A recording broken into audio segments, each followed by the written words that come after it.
Oh, you suck. Whatever, whatever.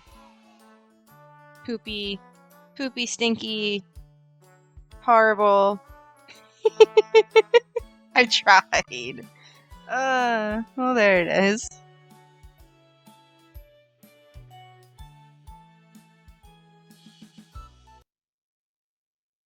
Oh, that cut real quick.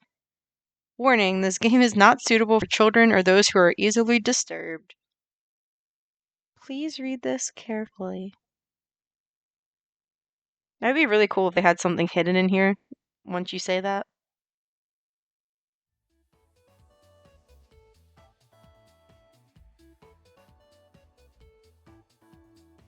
Yay, I'm so excited!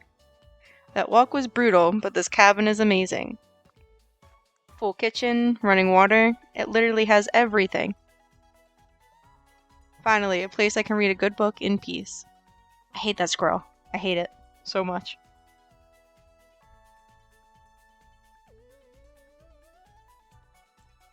Can't wait to tap. Ah!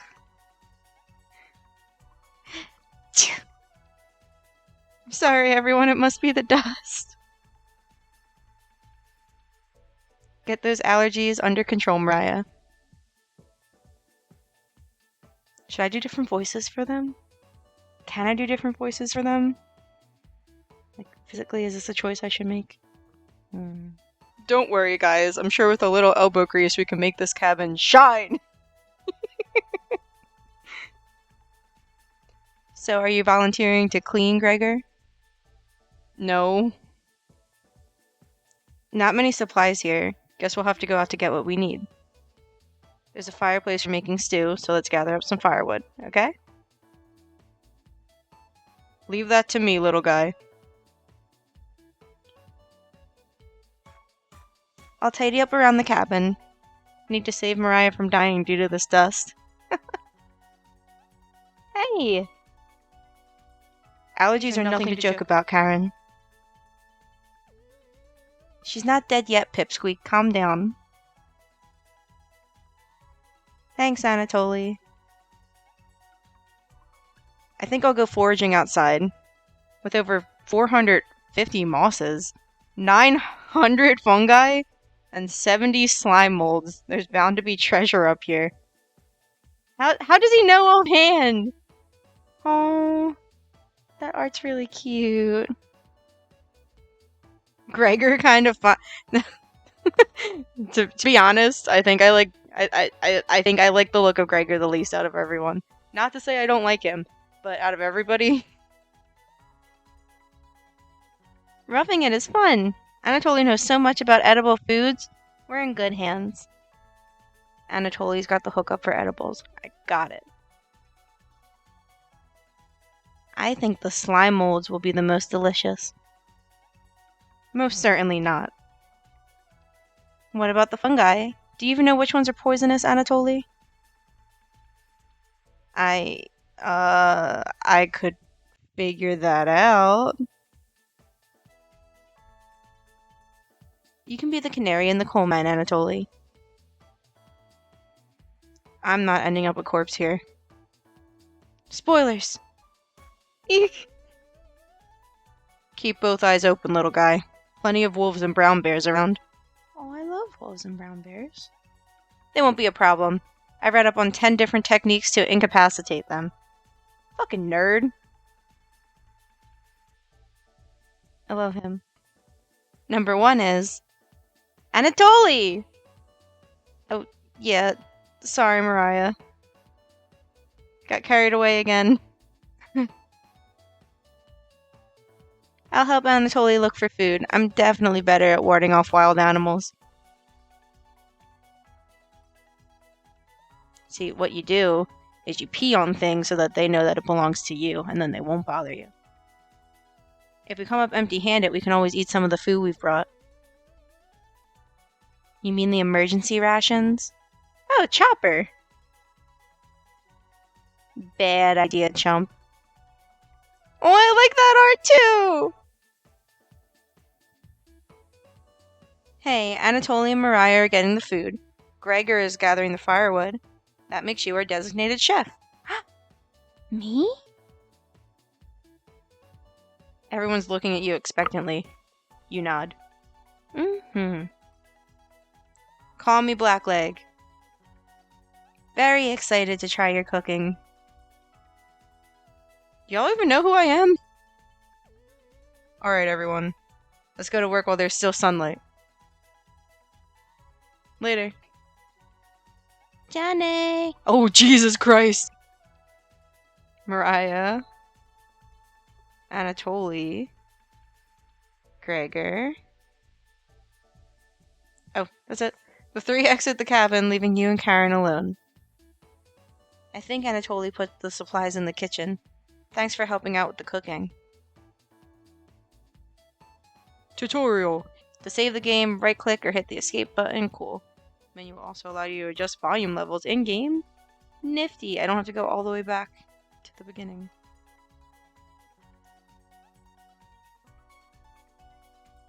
Oh.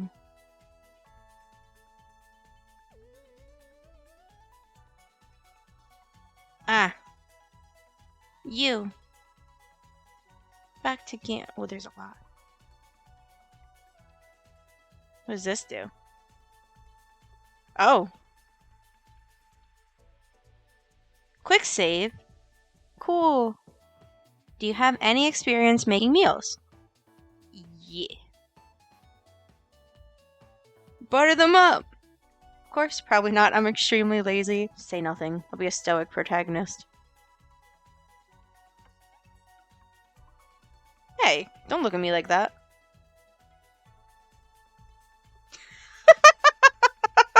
If you're a mute, you can tell me now. How, bitch? Are you a mute?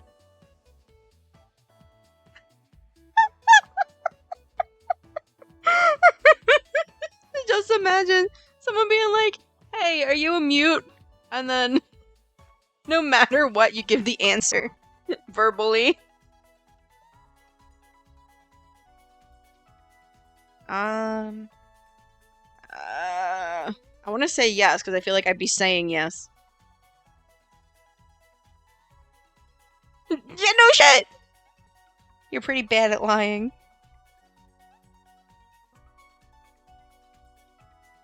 We were talking early? Yikes. Red flag. Looks like lying doesn't work on Karen. No! Can I save scum? I got dusting to do in the living room. No need to respond, chump! No! Bye! I don't know, Blue, that's on you. Karen, oh, I didn't see that. Karen heads to the kitchen, or out of the kitchen to clean. Decide to look around the kitchen to find the ingredients for the meal tonight.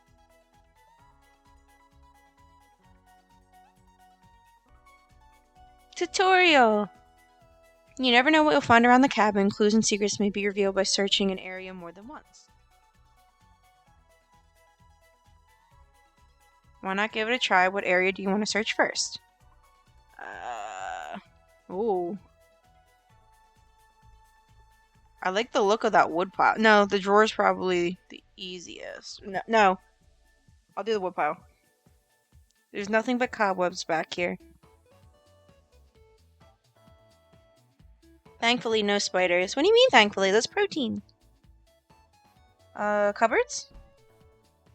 First few cupboards are empty. Anatoly must have put the supplies somewhere else. God damn it, Anatoly. Drawers. You check the drawers on the left. Just some dirty knives. Ew, clean your knives. Gross. What? But I just checked everything. What about the ones on the right? You check the drawer above the mouse hole. Some kind of mold is growing in this one. Sustenance. Maybe Karen will find it appetizing. There you go. That's how you get the girl. Oh wait, so can I just check behind the woodpile again? You look at the woodlots closer. This is just a pile of Norway spruce. Oh, this will keep going. The Norway spruce won't burn as hot as logs from an oak tree. These would be useless during a snowfall. Oh. You reconsider your views on Norway spruce. It's less dense and won't fill the cabin with a heavy smell. These supplies aren't anywhere here. No. Cupboards. You check the cupboards again. Just some mouse turds and cobwebs. I'm so glad I'm not the only person that uses the word turd.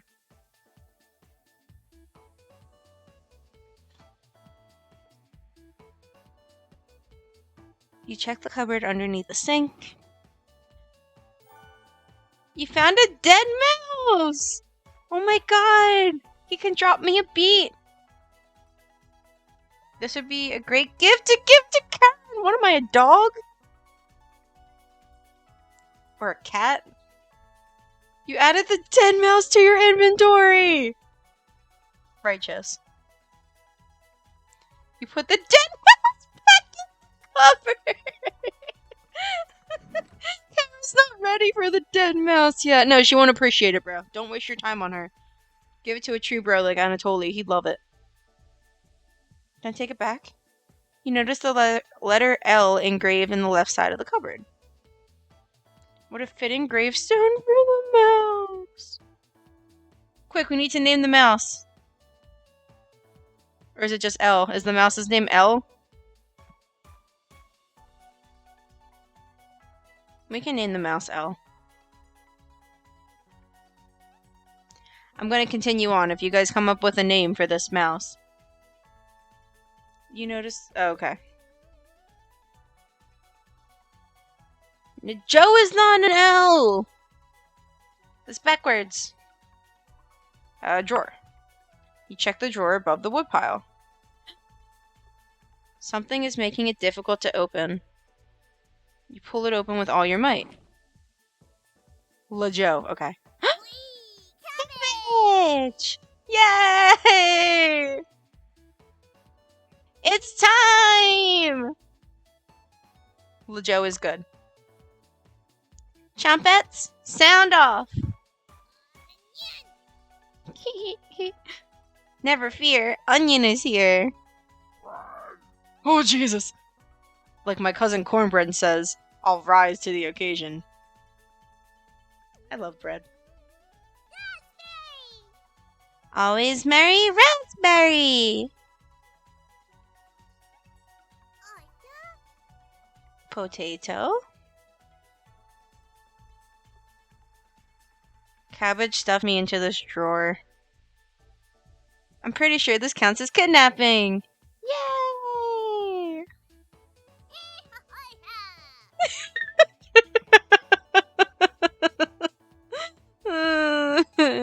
Those are words, right? We're the Chompets! Why talk with those boring humans? All they have to give you is drama. Come chat with us instead. We'll share valuable recipes you can cook. Psh, I don't use recipes. We'll share with you our secret Chompet recipes. Collect them all to become a 5-star chef. I vibe with potato. I really do. Tutorial. You can find unlocked recipes in the main menu under Extra, but be sure to save the game. To celebrate, here's your first recipe card. Cabbage. Roasted eggplant with sesame and pomegranate. Meat free!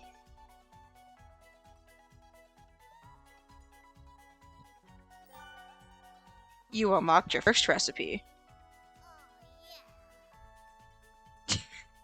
I don't like the way that ball of leaves just said, oh yeah to me. Oh yeah. If you ever want to talk, just come to the drawer. Chompets? Let's move out. Oh my goodness. I want plushies of these guys.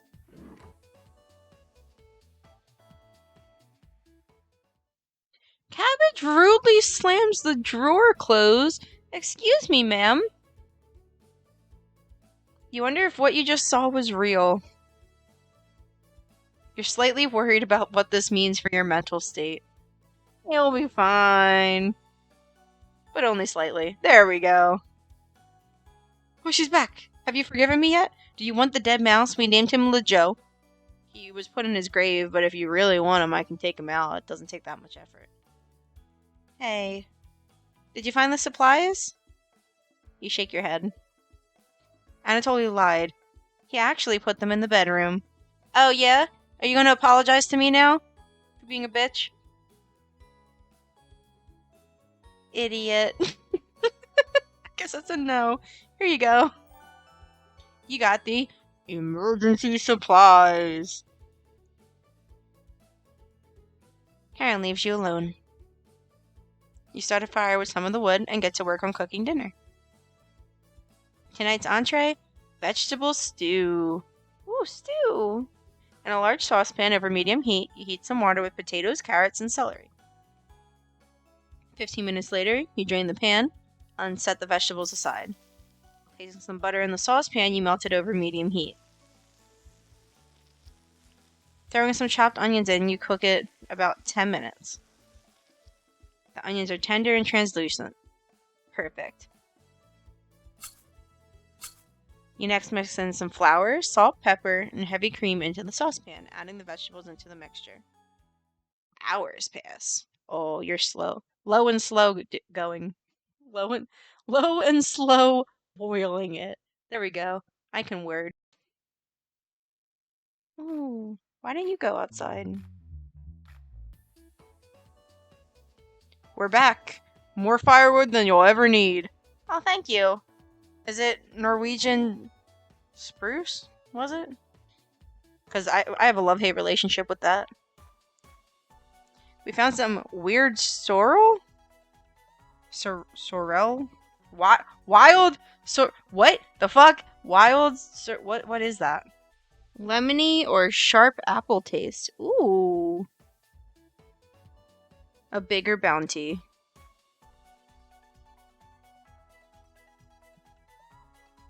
Anatoly's burying the lead. We saw a red deer. Louie. Mariah spotted it. They're so cute. Yeah, that's great. Anyways. Killed 17 spiders today while you were out looking at deer. Yeah. That should come as no surprise. There's over 160 species of spiders here. Just here? In this house? Specifically? Oh. 160? Stab wounds. Don't worry, Mariah. I'm sure they were all in the bathroom or something. No. Almost all of them were near the couch. Rip. Yeah. I was going to sleep on the couch. That's where 16 of them were. I'm not sleeping on that couch then. Right. And there's only 2 beds in the bedroom. Share the beds. Share the beds. You can sleep foot to head. Don't sweat it, Mariah. I can sleep anywhere, so I'll sleep in the rocking chair. But what about the couch? I'll sleep with one eye open, just in case any of them swarm the couch. Oh, okay. Thanks, Gregor. Karen and Anatoly, you two take the bedroom. The same bedroom? Thanks, big guy. Joke's on you, Gregor. I always planned on taking one of the beds. You need that mattress support to hold up your big hunga-balongas. Hey, Anatoly. I snore louder than a lumberyard. What a woman. Ugh. Sweet dreams, chump. You turn back to your bubbling vegetable stew and try a bite. This tastes pretty good. Hey, this is pretty good.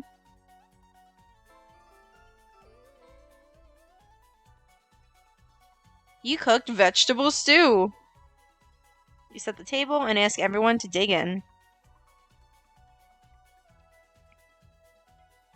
Oh, weird anime eyes. Oh, weird. Oh, wow, this smells delicious. Thank you. Please stop staring at me like that. I feel targeted. Karen's the only one that's not creeping me out. Thank you. Thank you. You must be a world-class chef. Aw, my heartstrings. Karen takes a bite. Is this gonna turn into some food war shit? Oh, okay. It's bland as hell. Karen! Tastes like every other vegetable stew I've ever had. So generic. Wow! Come into my home, eat my food, and sleep on my spider couch. And you can't compliment me once, even if it's fake? That's horrible. How dare you commit these transgressions against a mute that's taken you in? 0 out of 10. Worst companion. Never cooking for you again. Could probably use some meat next time. Yeah. Gross. For a side dish, we should bake some bread and utilize Fragaria vesca, also known as strawberries. I hate you. Can you not do that, please? Sir? For some jam. Nobody cares. Yeah, right. Like, no, you don't have to be cringe. You can just make the suggestion without, using the Latin name for the fruit. Everyone laughs at Karen's polite ribbing. Nothing makes you happier than cooking a great meal for friends. Aww. This could very well be the best day you've ever had. And there we go. We're done the game. Thank you guys so much for coming to the stream. You go to bed stuffed.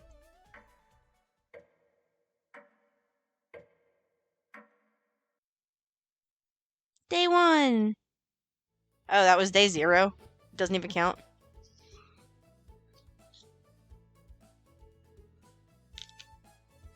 Hey, you up?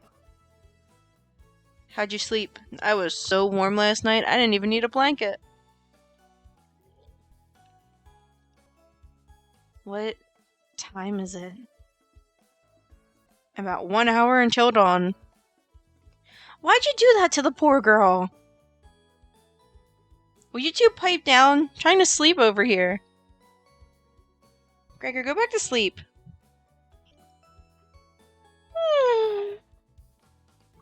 Gregor, the birds outside aren't making much noise yet. We didn't bring many supplies, remember? Better to get a head start on gathering food. I mean, true. Honestly, can't see the trees outside right now. Why not? Gregor, did you see any spiders last night? There was a small one in the bathroom. Actually, I did see a centipede by the sink. Now you're just fucking with her. Mariah turns a little pale. Karen's messing with you, Mariah. Let's find more than wild sorrel. Is it sorrel or sorrel? Today. Yeah. If you're lucky. Oh, did he just pat him on the back? If you're lucky, little guy, maybe I'll teach you how to catch some wild brown trout. Well, that sounds really good. What's with you and meat, big guy? Oh, they call each other big guy. Anatoly's herbalism book stated that there's many more species of plants to eat out. Let's leave the fish alone. You know, I'm not, into meat. Oh.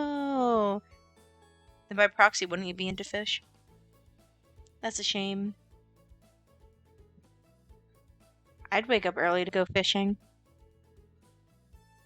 Cheer up, Karen. We'll get to observe the trout at the very least. Maybe we'll see more red deer today. That sounds like a waste of time, Gregor. Maybe we'll find some blackthorn berries? I love blackthorn berries. Fuck yeah! We'll be back later. Can you watch our stuff today? What am I, like the fucking camp counselor? That has to sit and watch everyone's stuff while the rest go and play at the amusement park that they're taken to? I'm just babysitting the stuff? You nod. Thank you. Thanks. Don't steal anything, okay? No guarantees. You guys don't have anything I want anyway. Mariah, Anatoly, Gregor, and Karen leave the cabin with a hop in their step. You're alone, but thankfully you have a drawer of chompets to keep you company. Tutorial. Each day you'll be asked to explore a different part of the cabin. You only get one choice, then the day will end. Choose wisely. What do you want to check out today? I want to go to the basement. Oh. Okay. This door goes into the basement. There's no reason to go into the basement right now. What do you mean?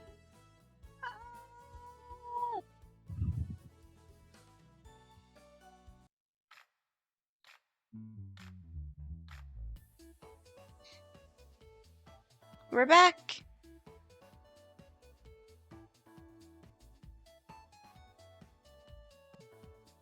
Tee-hee-hee. What are you tee-heeing about? Knock it off, Mariah. It's pretty rare to be scared of one. Of what? It's not. Who knew the big guy would be so scared of? Shut up. You don't understand. I don't think anyone understands, Gregor. It was just a marmot, Gregor, not a monster. Mariah laughs so hard that your ears ring.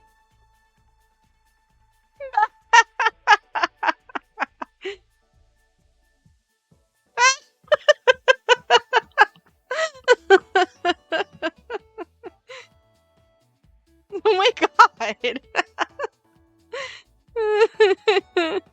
Tears are rolling down Mariah's cheeks. She's laughing so hard that she's about to hyperventilate. Stop Mariah from hyperventilating? Absolutely not. One less mouth to feed, right? Ooh, that's harsh. You don't get it. It's pretty personal. Then please explain, big guy. He said it was personal! Gregor looks incredibly uncomfortable. Let's leave him alone. We found some raspberries and elderberries near the cabin. Quite the selection of berries. We also found more wild You're just trying to fuck me over with this, aren't you? Is this going to be enough for a good meal? Everyone is looking at you for an answer. You decide to do an inventory of all available ingredients. It takes you a while, but you decide on your specialty. Cabbage rolls! First, we're making halupkis! You first bring a large pot of water to a boil. You let the cabbage leaves boil for 2 minutes, draining the pot into the sink. In a medium mixing bowl, you combine some cooked rice, onion, and eggs, salt, and pepper, along with some tomato sauce. No, you need to add ground meat! You use your hands to mix thoroughly, and decide to wash your hands after it won't come off. Dividing the rice mixture evenly between the cabbage leaves, you then roll them up and tie a string around them so they stay in one piece. You place the cabbage rolls in a large skillet over medium heat, pouring the rest of the tomato mixture over the top. Covering it, you bring it to a boil. You reduce the heat to low and let the cabbage roll simmer for about 40 minutes, being sure to baste it with the liquid. Halupkis! You don't even need to tie them usually. They'll just stay. You cooked halupkis! Mariah looks optimistic. Karen looks skeptical. Anatoly looks curious. Gregor looks thrilled. You watch intently as everyone takes the first bite. I love halupkis. Uh-oh, what's wrong?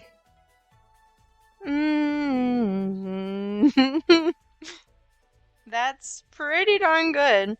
I would hope so. Wow, I could eat the whole batch myself. I think the vegetable stew tasted better, but I'm loving how tender the cabbage is. Cabbage! Aw, I should have talked to them. The sauce is pretty red. Did you use fresh tomatoes for it? It really adds to it. Spoon some of the liquid on top of it. You'll thank me later. Incredible. It's definitely growing on me. Thanks again for cooking. This really was something special. Oh, I'm saving that too. It was so cute. I love halupkis. They're delicious. Everyone leaves the dishes behind for you to do. What? I cook and clean? Bogus.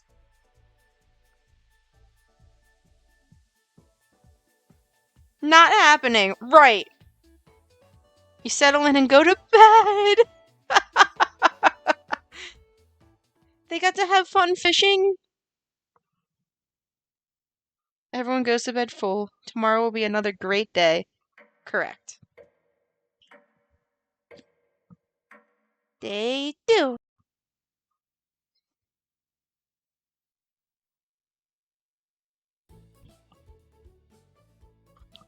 Good morning, everyone. Yeah. I'm with you, Mariah. I really am. And you, Karen. Again, Gregor? Can you let us sleep in? Not today. Why? Storm clouds are gathering outside. We need to find some food before it begins to downpour. Why are you only collecting enough day by day? You should be trying to collect in abundance and coming back to the cabin multiple times a day if you're really that worried about food.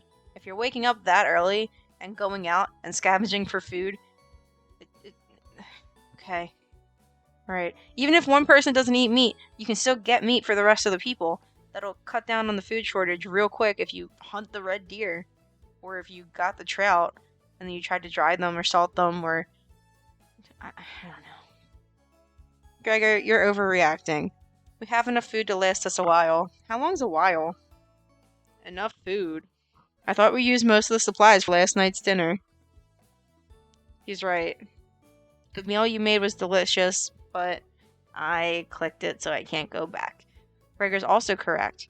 Precipitation is unusually high in this area, with many areas being high risk for flooding. It'd be foolish not to go out and look for food today. True.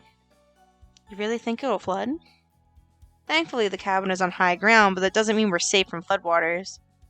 It's always a possibility, so it can't hurt to be prepared. You're losing it, Gregor. Karen! There's nothing to worry about. I think Gregor's right, Karen. Huh? It won't hurt to prepare for the worst. I think she's right, Karen. Fail to prepare, prepare to fail. Listen, you Boy Scout wannabe. Anatoly. Let's go out and prepare for the storm. Foraging should be a key priority today. There are plenty of edible foods, and it has better odds than trying to hunt. So you were trying to hunt this whole time? Give me a few minutes and I'll plot our route on some paper. Let me help, little guy. Cute. Anatoly and Gregor head to the bedroom to consult the map. Mariah and Karen are still hanging around. Tutorial. Unfortunately in life, you can't make everyone happy. Don't I know it? When given a choice to speak to a character, choose wisely. You can only select one of them. Try to max out your bond with certain characters for unique dialogue scenarios. Which one would you like to talk to? Mariah. Mariah is paging through some books on the bookshelf. You walk over to her. There are some great books here. Which one is your favorite? Romantic one, crafting one, scary one. Ooh. But a crafty one. I want the scary one. I already read the entire thing. It wasn't scary at all. Hey! Very surface level horror. Cheap imitation of real horror. Ending with a woman screaming? Does that even count as an ending? You tell her it's a prequel to another book. You're kidding, right? I've lost all faith in authors. You know Frankenstein, right? I don't mean the 1931 film, I mean the book by Mary Shelley. It started with a boat around the North Pole. It definitely had more to say than the film. Or this book. Hey! Mariah is judging your choice harshly. You're pretty sure she'll remember that. Hey! Gregor and Anatoly come back from their meeting. Gregor is blushing slightly. Hey. Can you cook something while we're out? You nod. Thank you. Alright everyone, we have our route now. Let's beat those rain clouds. The group leaves determined as ever. You have the cabin all to yourself. Oh. I don't like that.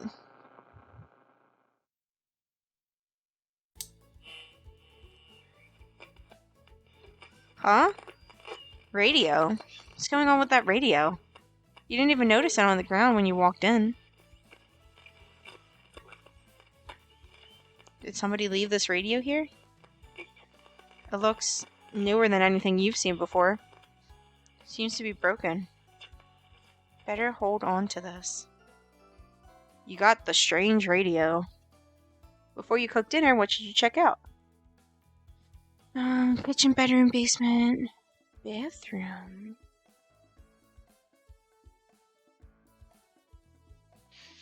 Let's do the bathroom.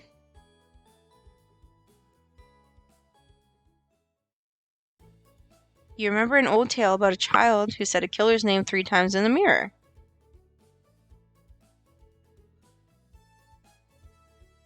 Are you gonna say it? But you can't remember how it ended.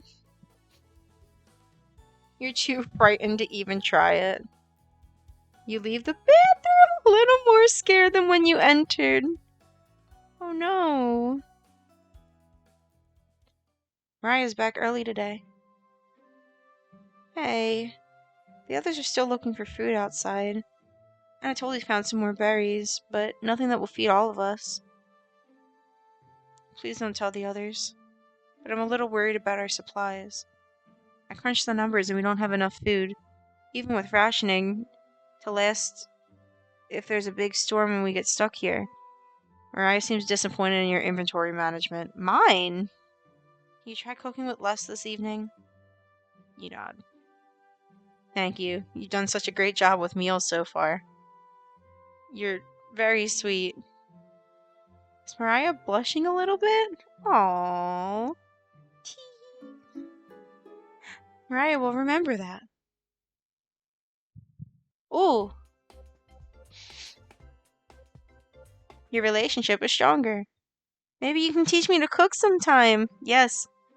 You nod. Looking forward to it. Hey, could you hold cooking... Oh, hey, you could hold... Blah, blah, blah, blah, blah. Hey, you could hold cooking classes here someday. Rudely interrupting a tender moment, the others burst into the cabin.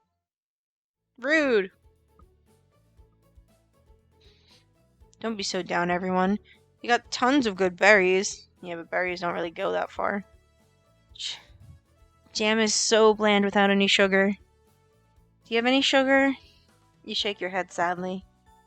Yikes. Turn that frown upside down, Karen. Who knows what tomorrow will bring? Listen. Sir, I'm gonna have to ask you to tone it down a bit. I'm not smiling for you, Gregor. Eh, you missed out. The sunset was really tremendous on our way back. Hues of orange, red, and even a little purple poking out. It's the pollution. Red sky at night, sailor's delight. Red sky in morning, sailors take warning. So we can expect a sailor's delight tomorrow? That's awesome. But we're not sailing. You're such an optimist, big guy. We must have walked a few miles today. Gorgeous sights. You could even see snow on the tips of the mountains. That rumble sounded like a dying calf. You looked from person to person trying to determine who it was. It was the squirrel! It was definitely Mariah. Mariah! I'd recognize that sound from anywhere. Guilty. Mariah looks embarrassed, but the group laughs at her honestly. Laughs at her honesty. Christ, except for you. You search your mind for something to say, but all you can think of is an old riddle.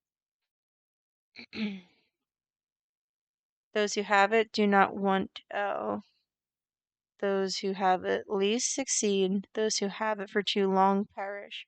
When you feed it, it gets smaller. What am I? Dust? Try again, big guy. Everyone's pondering the answer. Mariah's face lights up. I got it. Is it hunger? Yikes. Yeah, I was going to guess that. So, what's on the menu tonight, chef? Bread and jam. You crush the berries in your small mortar and pestle, spreading it on some crusty bread. Ooh. You cooked raspberry jam and bread. Raspberry! Bread's a little tough. Gregor, don't look a gift horse in the mouth. But this is homemade. Oh, sorry. But this homemade jam is to die for. Sorry. No, you're right, Gregor. This bread stinks. Mariah! Everybody laughs. You're not sure this could be called a meal, but it got the job done. Everyone thanks you for dinner and heads off to sleep. You go to bed wishing you had more. You have a strange dream. Something is riding on your back, and it's becoming a nuisance. You try to see it in the mirror, but you can't get a good look at it. You try almost everything, but it won't get off. The pain between your shoulder blades is getting worse by the minute.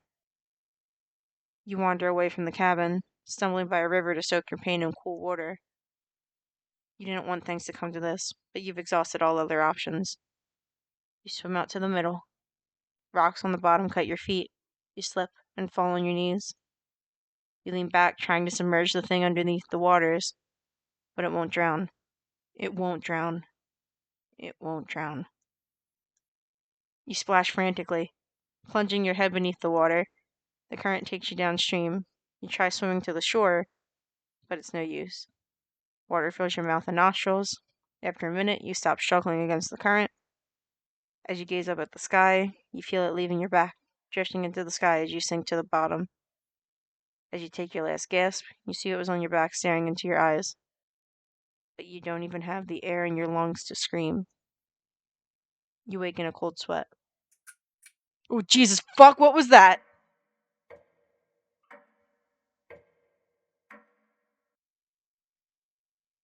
Okay.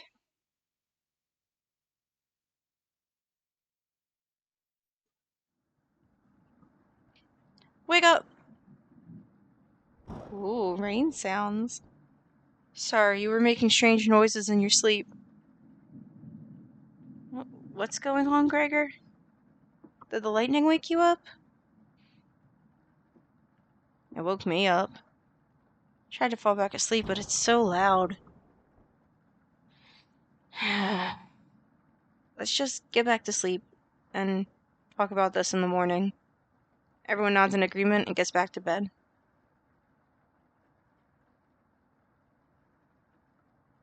Except for you. You can't fall back asleep. You still have goosebumps from the nightmare. Karen's snoring is louder than a sawmill. You find it very loud and very distracting. You don't sleep a wink. Everyone is now up and awake in the cabin. You hear the front door open and quickly slam shut. Anatoly sounds petrified.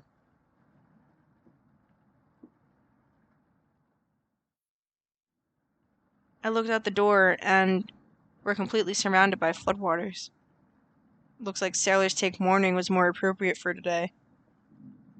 You have time to crack jokes, big guy? Maybe it'll clear up tomorrow?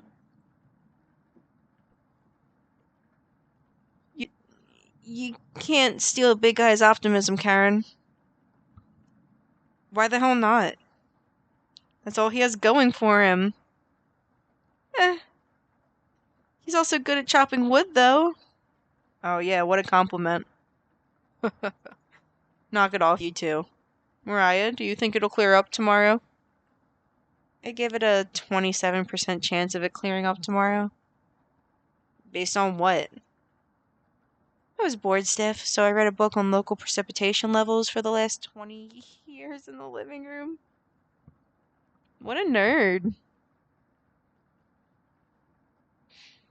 Sounds like you're stealing Anatoly's thunder. Anatoly, you're a book nerd, right? Why didn't you read it? Couldn't make it past the cover. Is that right? Yes? That bookshelf has some great books on arts and crafting and natural sciences. Fuck, I should have picked that one. Why let them sit there gathering dust?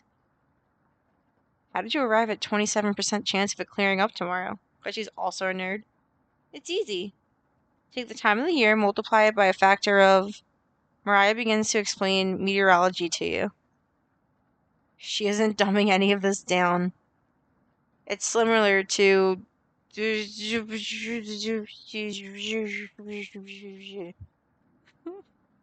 where... So the first thing you need to understand... Minutes of explanation feel like hours. You look over at Anatoly. He's listening intently to Mariah. Aw. So intently he hasn't blinked yet. You can see his eyes drying up. A tear rolls down one of his cheeks. This is brutal to watch. Mariah finally wraps up her lecture. She ends with a bow. Nobody claps. I'll clap for you. We're so proud of you. So proud. Tough crowd. Mariah, that was awe-inspiring. You lost me a few minutes in, but it's okay. I didn't understand a word of it. Yeah. Anatoly turns to you. Anyway, there's no telling how long this will last. You can't leave the cabin unless these floodwaters stop. I know our food situation is a little tight, but I know you'll make the right decisions. I believe in you.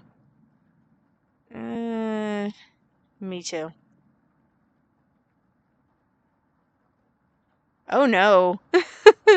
Why do you look like that, Mariah? It looks like we have enough leftover berries for more bread and raspberry jam. I'll pass on the jam. Just give me more crusty bread. Everyone laughs, except for you. With everyone stranded in the cabin, you need to keep everyone fed and happy. You sneak out to the kitchen while everyone's talking.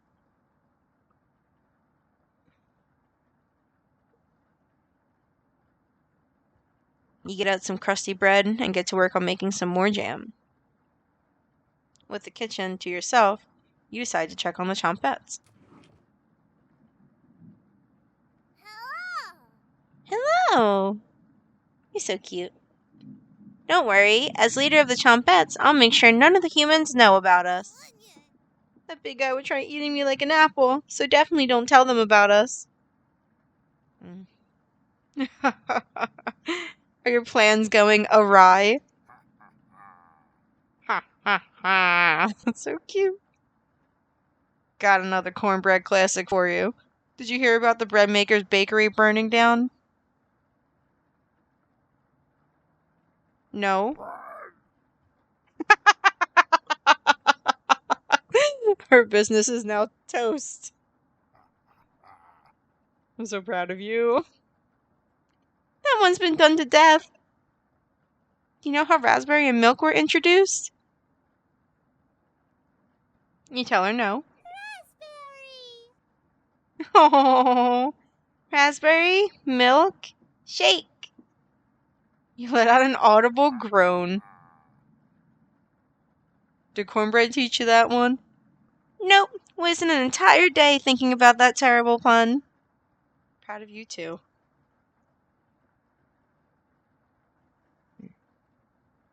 It was well worth the time and effort, Raspberry. Maybe you'll win the annual Chompette Comedy Competition this year? Of course. Not while I'm here. Oh, Jesus. I won't choke on stage this year. Isn't that every year, Bren?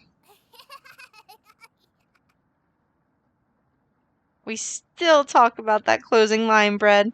You're going to do great this year. Anyways, don't even think of eating us if you're hungry. Chompettes stick together through thick and thin. Rain or shine.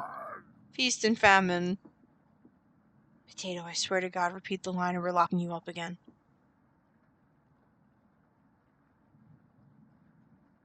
Life or death. Are you happy? Are you happy, Cabbage? That's right. Chompettes? Move out! The Chompettes somehow managed to close the drawer on themselves. You bring the crusty bread and jam into the living room.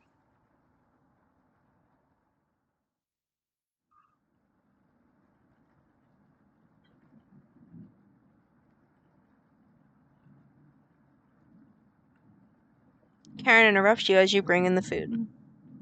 Took you long enough. It's like you were talking to yourself or something.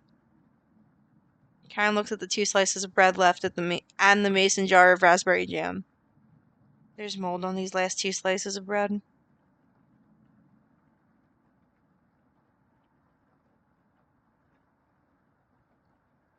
Karen's right. What the hell's the matter with you? Oh, I'm sorry, not to him, it's to me. What the hell's the matter with you? You grip the knife tightly in your hand. You think this is enough? For 5 of us? Listen, I know that you need to eat more than most of the other ones because of your body mass that went right to your chest, but you need to calm down. Wait, we can't throw this bread away. It's all we have left. Greg is right. Anatoly, will mold spores give us food poisoning?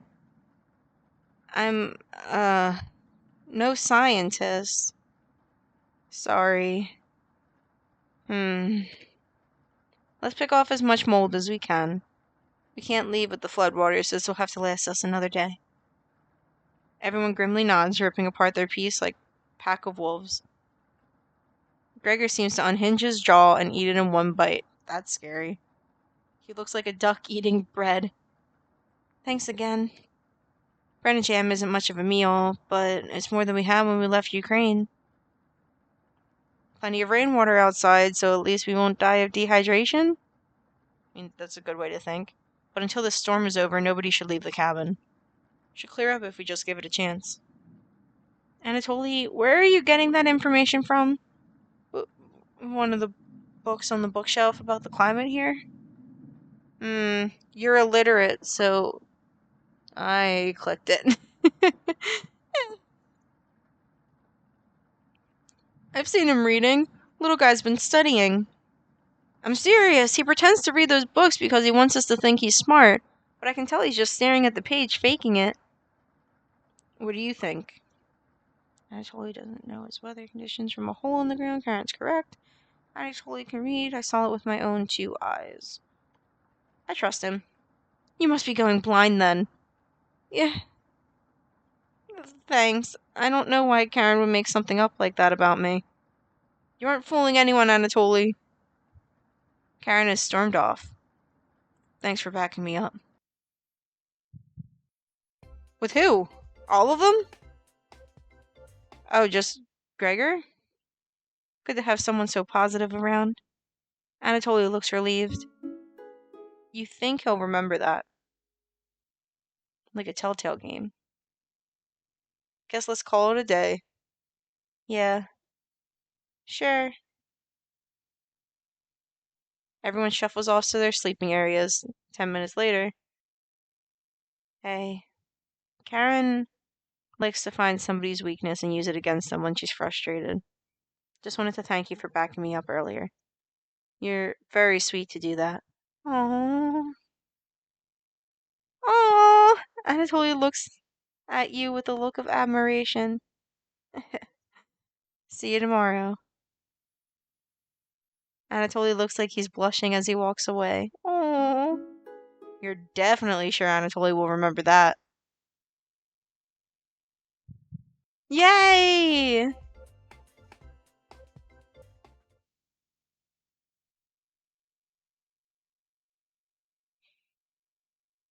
You get ready for bed and put a blanket on. You go to bed very hungry.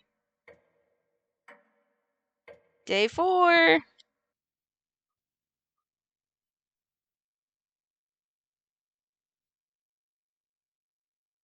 You don't dream the entire night, but you sleep through everyone waking up.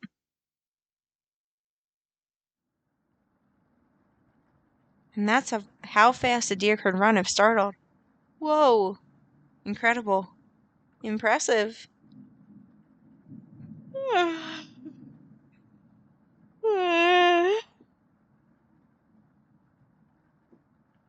I wish we had a deer here. You did. You saw one.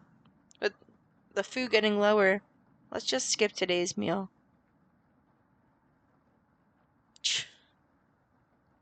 No. It's only for one day. Various cultures and religions have practiced fasting throughout history. That doesn't make us feel any better, Anatoly. What options do we have? Our food wasn't rationed properly. Anatoly leaves, mumbling to himself. So passive-aggressive of him.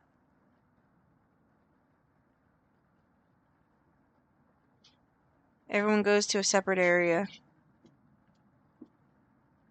Karen in the bedroom, Gregor in the living room, Mariah in the kitchen, and Anatoly in the bathroom.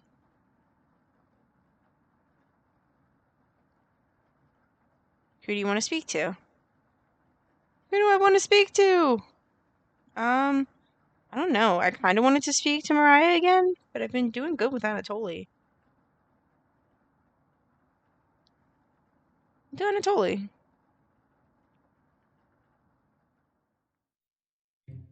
Eek. Spider. I'm done using the bathroom. Sorry. Must have been daydreaming. Oh, this music. Anatoly looks at you oddly. Do you ever daydream? About rivers of blood, wells filled with entrails, and villagers flayed. Fantastic. Good to know. You bet. Of course.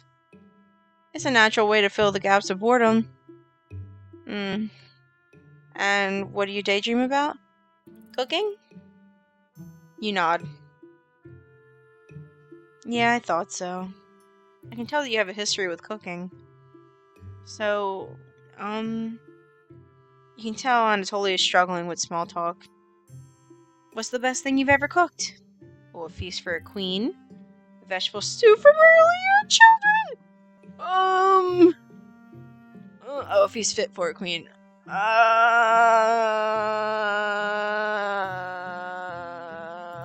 want to pick children. That's so fucking funny. No, I'll be nice to Anatoly. A royal feast, eh? Wonder who it was for. You'll have to tell me sometime. Okay? Anatoly's looking at you dreamily. In the shitter. What an honor. He will definitely remember that. Oh, Anatoly.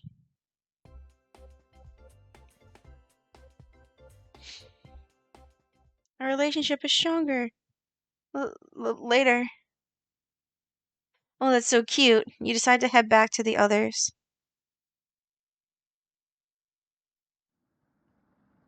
Everyone looks pretty down this evening.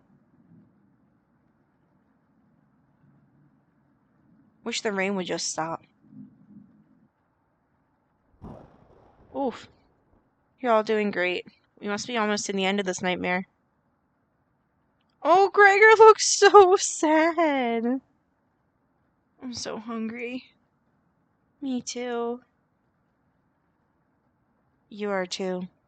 You wish everyone a good night and get ready for bed.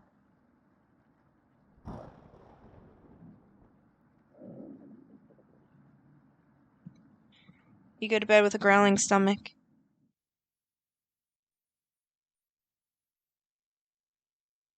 You have a strange dream. A boy is yelling at you in the kitchen. You keep telling him to lie down on the tray, but he keeps shaking his head, calling you names. So you do it. You lie down on the tray and make your body as flat as a board. You show him how it's done. His anger turns to courage, and he pushes you into the oven. And the stench of burning hair fills your lungs. You see him sneering back at you. You wake in a cold sweat. What the fuck? uh...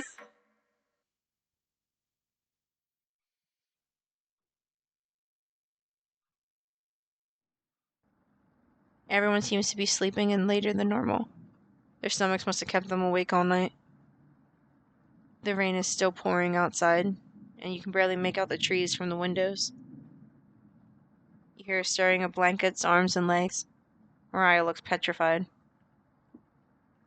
I couldn't sleep. Anatoly has bags under his eyes. The storm is too loud. Karen looks out of it. Yeah, she does. The cabin was creaking so much last night. It sounded alive. Maybe it was. Gregor looks a little gaunt. Oh, buddy. Got a good look out the window. And couldn't see anything due to the rain. Great observation, Gregor. I was so hungry last night, I kept pacing around my bed. Karen turns to you. When is this going to end? I checked outside the door again. Floodwaters keep rising. Unfortunately, we're going to need to stay put unless one of us wants to drown in rainwater. As soon as the weather lets up, we'll be able to scavenge for supplies. How close is the nearest town? I don't know. Didn't you have a map on you? I think I dropped it while we were running after Gregor.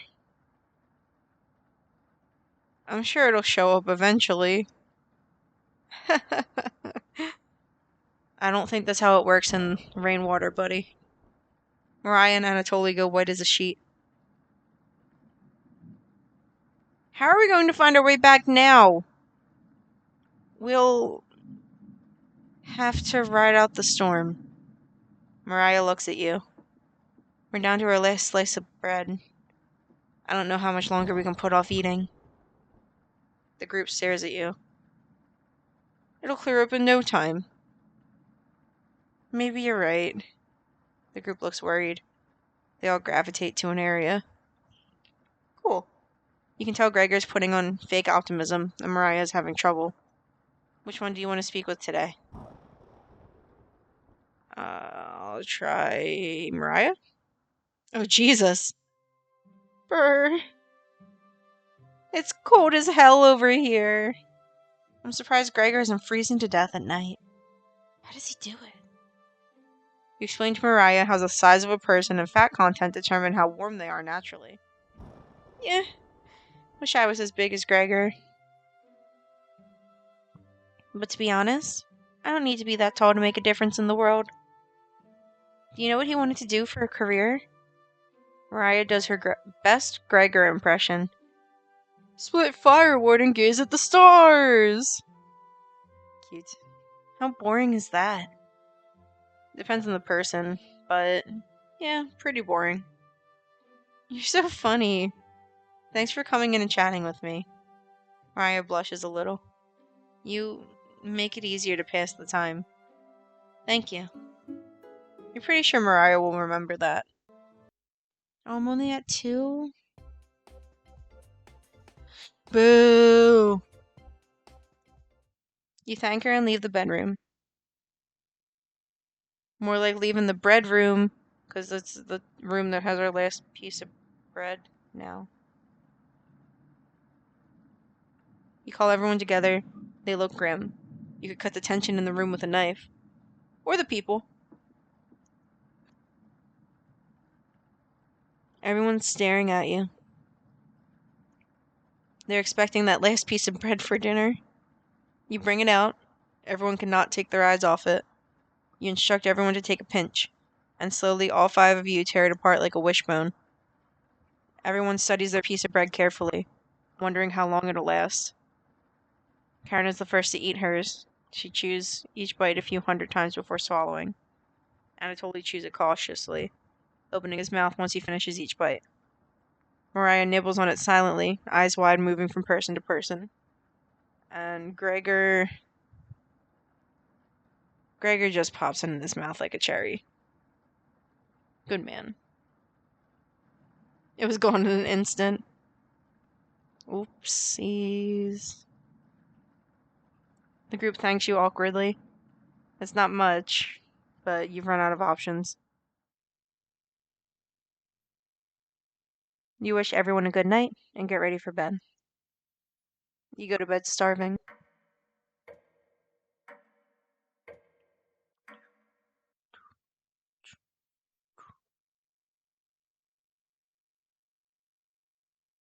Alright, cool. No nightmares. Good morning. Morning. Let me check if the rain has stopped. Can't you hear it? I can hear it.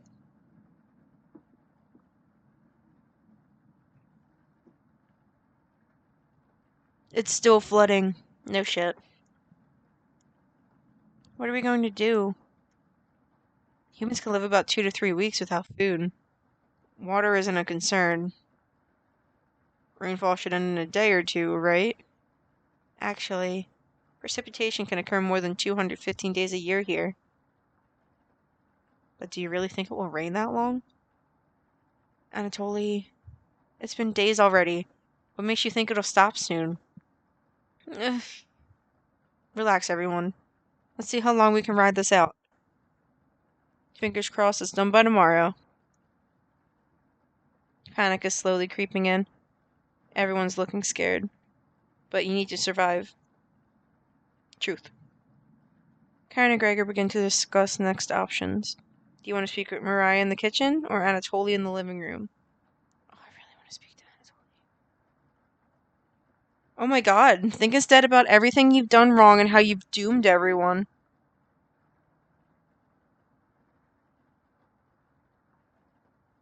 I don't know what one I should pick. Because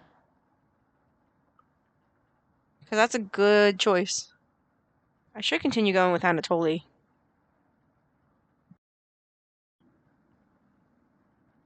Oh, what a cutie. Anatoly's still paging through the book. Hey, you really should have been more careful with our emergency supplies. What were you thinking? What do you mean, what was I thinking? I'm sorry, Anatoly, I was really hungry. I'm sorry. Apology accepted. Who could have predicted this much rain? You're sweet as a pound cake. Ooh, thank you. You have to teach me that vegetable stew recipe when all of this is over. Sure. You're sure Anatoly will remember that? Is he reading a book upside down? Are you reading a Kafka book upside down, Anatoly? The book is a great distraction. Very well written. Oh, you get the hint and leave Anatoly to himself.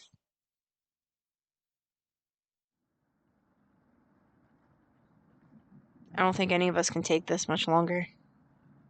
Gregor's voice starts to crack. I don't want to ask this, but it's time. One of us needs to go outside and search for food. Everyone is silent. I'll go. Mariah? I used to swim all the time near my house, so I probably have the best chance of swimming through the floodwaters. No! Let me go instead. You won't get very far if anything happens to your glasses, Anatoly. You're blind as a mole rat, remember? Yo, same. That's true, but... Little guy. Let me go. Gregor, Sounds good to me. Karen! His arms are definitely the longest, so he's probably the best at climbing trees out of all of us.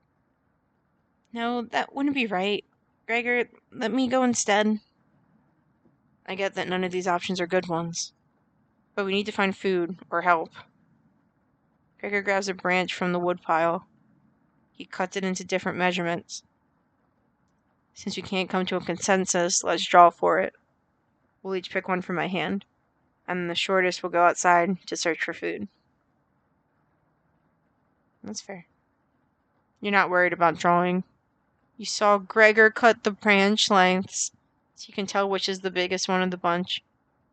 You pick it. You watch the others intently. Will it be Gregor? Anatoly? Karen? Will it be oh, yeah, it's her. Looks like I've got the shortest. Mariah. It's okay. I watched Anatoly forage earlier, so I'll know what to look out for. Just swim until you find higher ground, then scout the area. Maybe you'll find a fish out there. Everyone looks heartbroken. Karen, Anatoly, and Gregor. I'll keep us alive. What about me? I promise. Oh, now you're looking at me. She promised. Everyone watches as Mariah leaves the cabin. The silence is deafening. Nice. Goodbye. The door shuts behind her. You can faintly hear her yell about how cold the water is, and then silence. Oof, I don't like that. Mariah has left the cabin. I'm sure we'll see her again. Foreshadowing. The rest of the group nods. Everyone stays up, waiting and waiting. The sun is completely set. One by one, each person quietly shuffles off to bed. You get ready for bed and easily pass out. You have a strange dream. No! 2 women in front of you could be twins. One of them you recognize, the other is a guest. You ask the guest to sit on a shovel, and then you try pushing it into the oven. A shovel? Her legs are so strong you can't get her into the oven. You curse at her repeatedly. Like this, you hiss. You stretch out your legs until your toes are almost sticking in the coals. You feel 4 hands on your shoulders and both of them push you in. Familiar smell of smoke and burning hair cause you to throw up on the embers. You can't let it end like this. You rip the metal door off the oven, tearing through the wood logs of the cabin. Screaming, you chase the 2 through the woods. Your burns chill with the wind. The guest looks behind her and her eyes widen when she sees you. She's terrified. Your fury rips trees out by their roots, soil from the ground, rocks from their pits. You've never been this angry in your entire life. Their stamina can't last forever. You're gaining on them. And as you trample through the field of wheat, the guest throws a piece of cloth behind her. You catch the glint of it in the sun. Golden. As if by magic, the earth splits in front of you, creating a chasm of fire below. You fall into the pit, screaming as your eyes begin to sizzle from the heat. Ugh. Hellfire fills your lungs. You're unable to scream anymore. You wake in a cold sweat. What the fuck?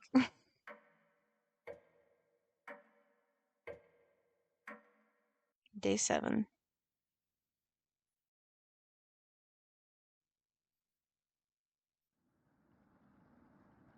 Good morning. Do you think she made it to higher ground? I believe in Mariah. Me too. She'll be fine. Right, little guy? So what do we do now? Just wait? Karen. How long? It's been almost a day since she left. Anatoly and Gregor look nervous. Someone needs to go look for her. We need to wait, Karen. Wait for what? The nearest town is miles and miles away. Waiting is all we can do for now. So it could be days before she gets back? What are we supposed to eat? Mice? LeJoe. Karen. I'm sure Anatoly will agree, but we'll discuss next options when we get to it. Every waking thought is about food now. I never should have eaten that much. I'm... Karen's hands are involuntarily shaking. Gregor and Anatoly just nod in agreement. They don't even need to hear her elaborate. You're sure Mariah will make it back? She promised. Everyone retreats to their areas. What do you want to do today? Anatoly.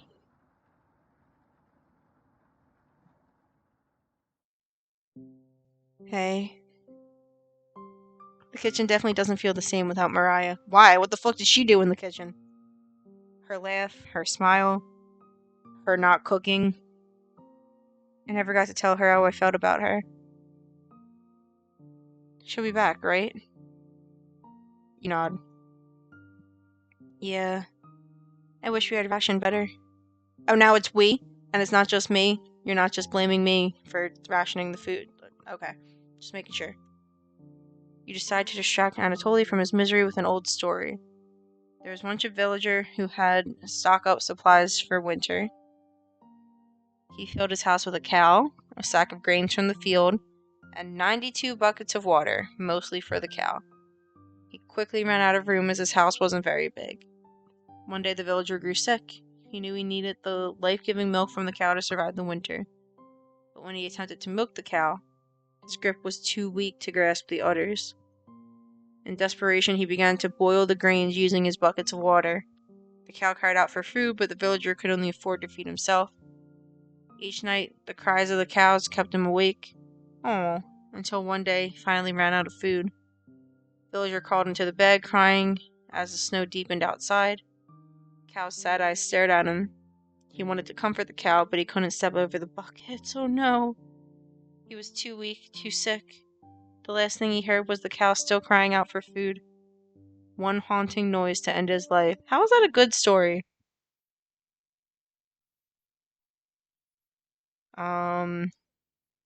Anatoly looks horrified with your story. You leave him alone in the kitchen. Why would you do that to him?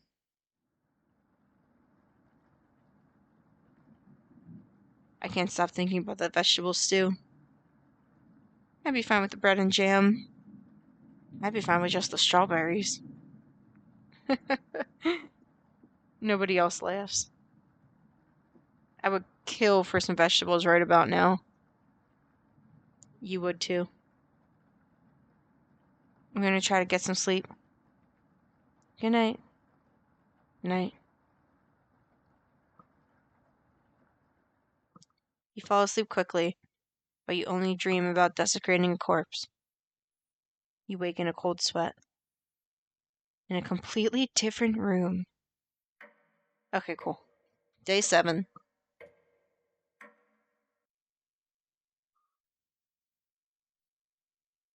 Day 8.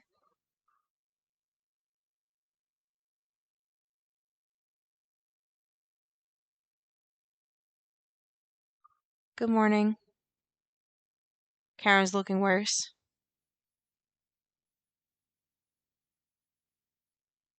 Will you cook for the group today? Oh, I don't have an option.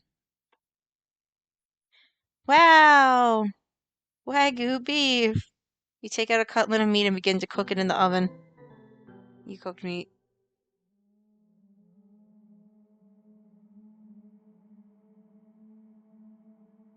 Where did you get that?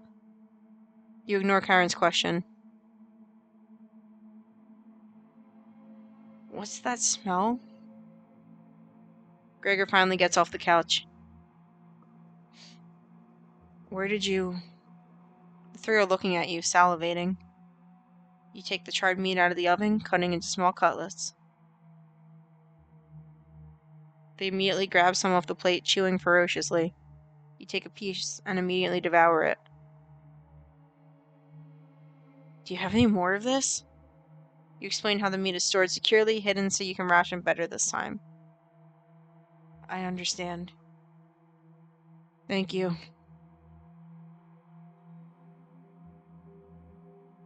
Anatoly runs to the bathroom, puking in the toilet. You can hear him sobbing for a few minutes. This taste is... Gregor wanders off. Anatoly returns looking choked up. I was too weak. Left you some of the meat. Don't fight this, Anatoly. Meh. Anatoly takes a cutlet from the plate, turning his back to the group as he devours it. You can hear him crying. Oh no. Finally, my focus is coming back. I'm going to read some of those books. Keep them occupied, okay? Oh, why? What are you doing? Karen leaves you with the men. Who do you want to talk to? Obviously, Anatoly. You knock on the door first. Anatoly? You slowly open the door. Thanks for checking on me. You ask if he still feels sick? Not anymore. I think it was a mental thing. Please don't tell me where that meat came from. The less known, the better. You nod. Thank you. You're sure Anatoly will remember that? Oh, yay! Your relationship is stronger. You leave Anatoly and go tidy up some parts of the kitchen. Hours pass. The meal gave everyone the perseverance to keep going. Eating will just make them hungrier. They're fine now, but soon they'll be begging for more.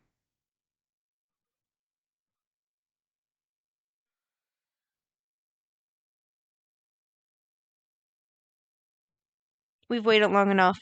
What's for dinner? What do you think's for dinner? You calmly explain that you want to ration the meat better this time, and there will be no dinner. Fine. I understand. I guess I'd rather eat tomorrow than more today. No arguments? Perfect. Everyone decides to call it an early night. You fall asleep instantly tonight. You have a strange dream. No more strange dreams, no!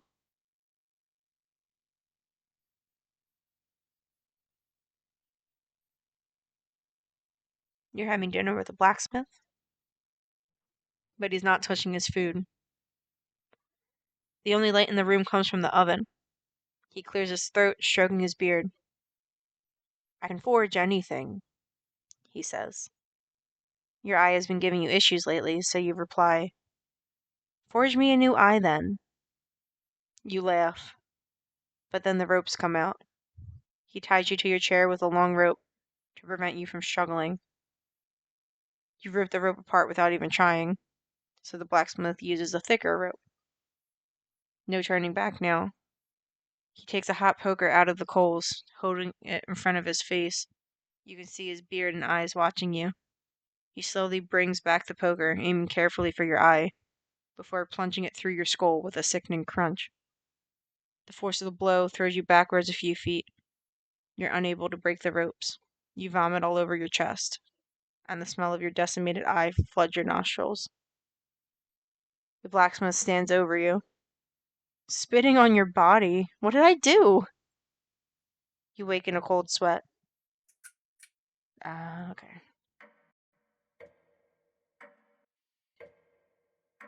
Are these all things that have happened to me before?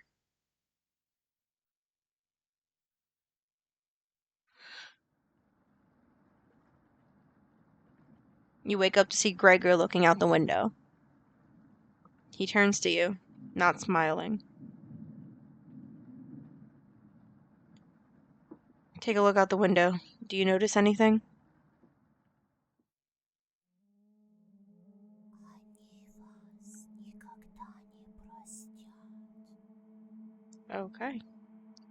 Floodwaters have receded a little bit, but everyone is still bound to the cabin. The trail used to be completely visible. It's gone now.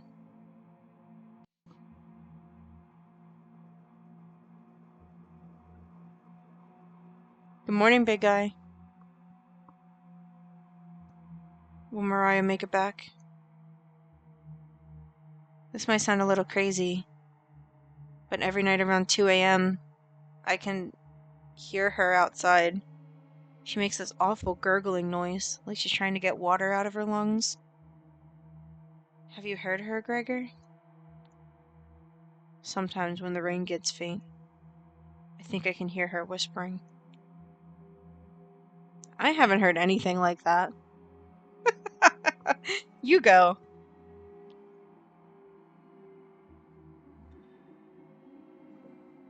When she's whispering, it's like she's trying to tell you something. Right?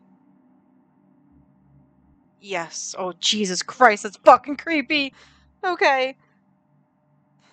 I sometimes hear her crying through the radio. Don't I have the radio? But that's just a broadcast. Right? Oh, Jesus Christ. Oh my God. I think we should have another piece of meat for breakfast. One step closer to Mariah. Please get that off the screen. It's what she would have wanted. Yeah, what has gotten into you, Anatoly? Anatoly's eyes look at you begging. No, please stop looking at me with your eyes. Oh my God! Bring us another slab. Please. He clearly doesn't have the stomach for it, or the face for it. I can't get the taste out of my mouth. Dude! Please help me. Anatoly. Gregor looks pained at Anatoly's words. Yeah, I'm a little pained too. I think he's right. Please bring us more of that meat. You grab some of the meat from your secret hiding place. You cut into squares, adding it to the boiling cauldron water. It will taste bland without any seasoning, but you need to serve it up right away.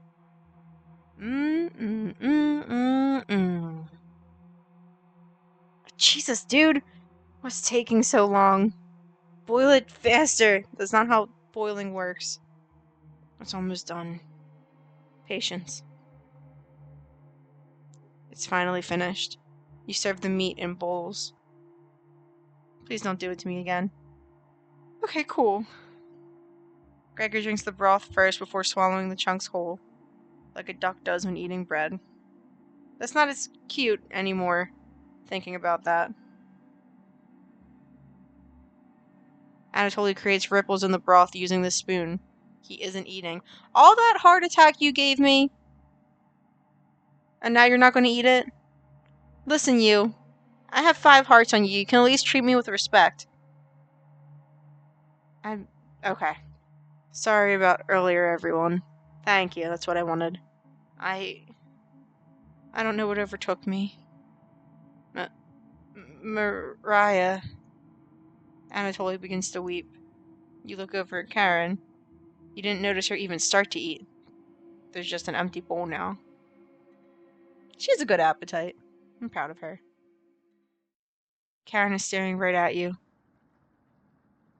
How much more meat is left? You explain how most of it has gone bad. Why didn't you try to dry it? This is the last of it.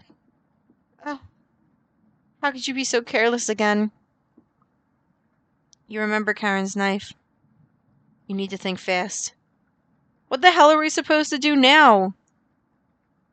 Wait around again? This storm isn't ending. You clear your throat. Anatoly? Yes? I think tomorrow you should go look for Mariah. No. Or forage for plants outside.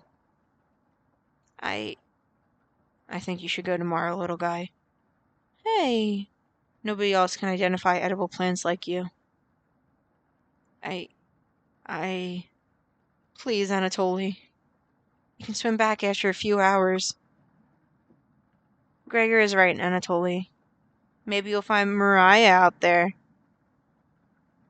Jeez, why so violent? I think Mariah's fine by herself. He still hasn't accepted what happened yet. She doesn't need anyone's help. But we need your help, Anatoly. That's right, Anatoly. Please help us.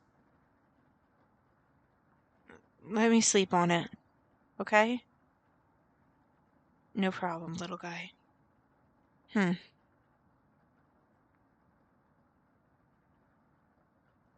Everyone shuffles off to their rooms, reading books and knitting to pass the time.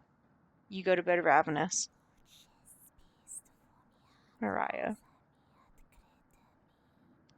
Something is approaching. Onion! Scared the shit out of me, but I'm glad you're here. Yay! Don't be a crybaby, it's just me. Onion. Not going to be very sweet today. I'm worried about Anatoly. He's going to cave to peer pressure.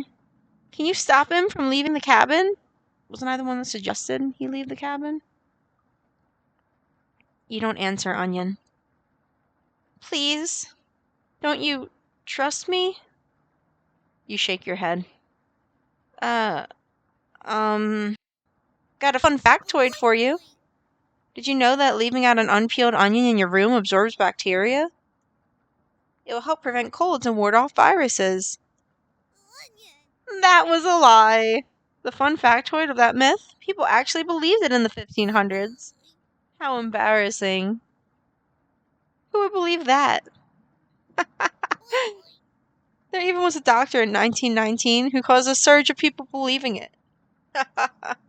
Anyways, you know what smells like a raw onion left in a room? Me? You! Yes. It's been a while since your last bath, right? I can just roll out in the rain. I'll be good. You can't remember. Could smell you before I even came into the room. Yikes! So, can you stop Anatoly from leaving? I know he has cabin fever, but this is ridiculous. It would be impossible to stop a grown man from leaving. Please? We don't need another one. Stalking in the hallways. Tapping on the windows. Prying through the radio. You have the sudden urge to scream. Why do you think I've been using the mouse holes to get around? Scared to death that I'll run into her. Don't make me tattle to Cabbage about you. She can be as mean as Potato if you get on her bad side. Just kidding. She's great. Anyways, when the time comes, just tell Anatoly you care about him and don't want him to leave. Even if it's for me. Okay? But I do. You can trust me. I'm an onion. Now, if you excuse me, I need to work on some new ice skates. They're made of butter slices, so I get to skate around the frying pan tomorrow. Later. It's cute.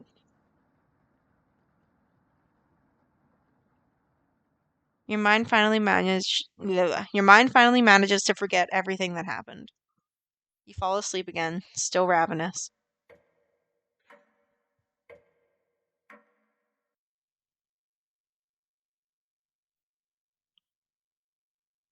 You have a strange dream. Not again. A fox is collecting payment in your living room. Ooh, a fox. A fox. A foxy boy. He's collecting payment in my living room. You despise him. Oh no! No, I don't despise him. Okay, that's not the fox then. So you put 2 dogs at the bottom of the sack, and then add 6 chickens on top. The fox smiles at you and leaves. At some point in his journey, the fox will eventually open the sack, and the dogs tear the fox in half. Filled with such loathing for the fox, you gave him the only things you had for food. All of those chickens. As the snow piles up outside, you begin to eat whatever you can find. Pillowcases, candles, leather.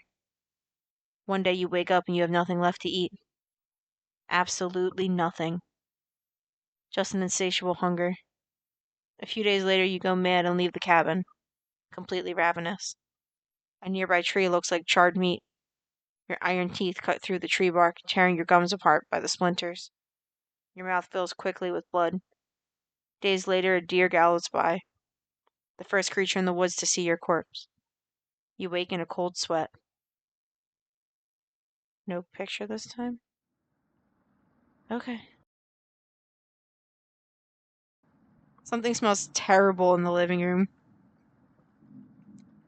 Someone puked in a corner. Great, it's like running a daycare.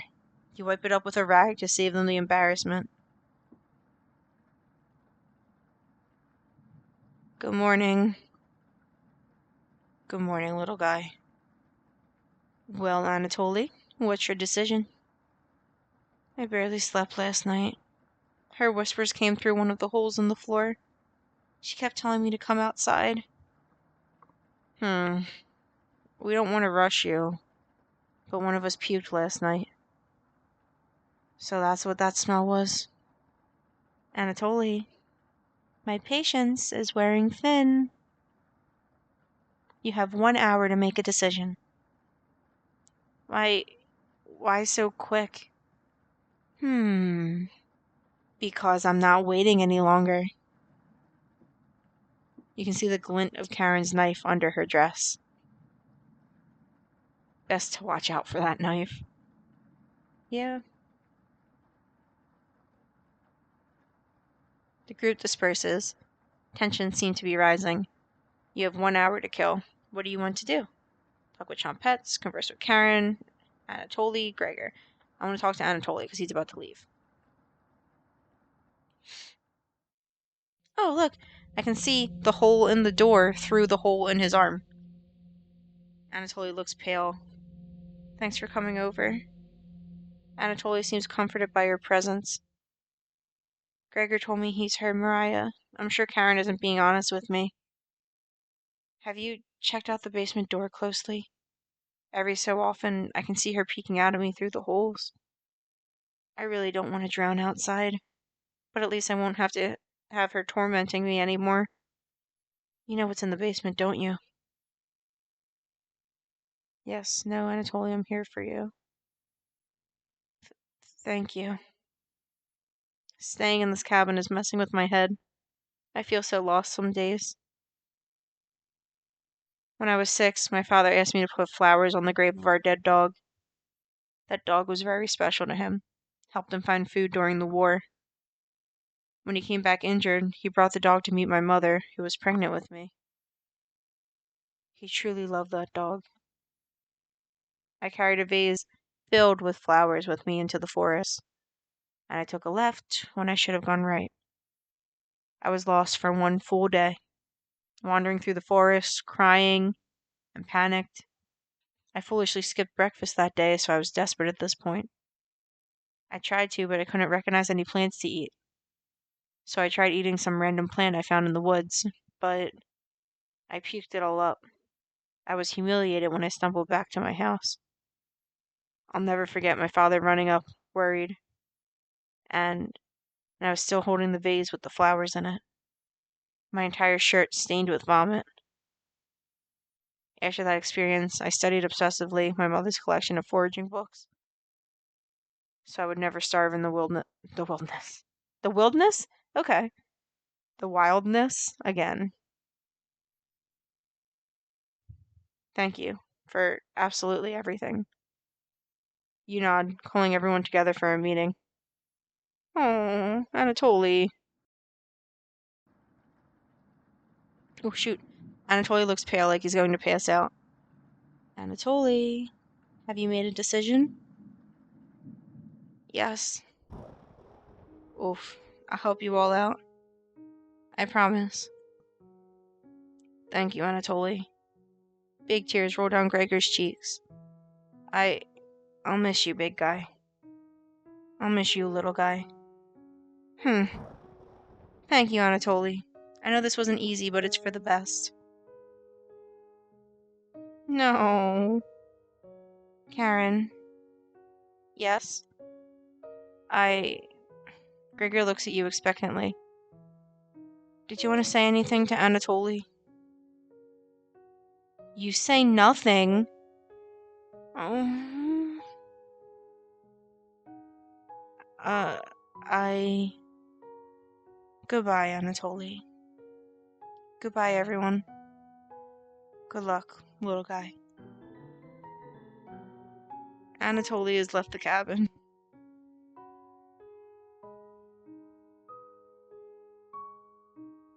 See you soon, little guy. I guess all we can do now is wait. Good night. Karen goes to the bedroom to sleep. I didn't tell him the truth. Gregor is getting choked up. What truth? I didn't tell him.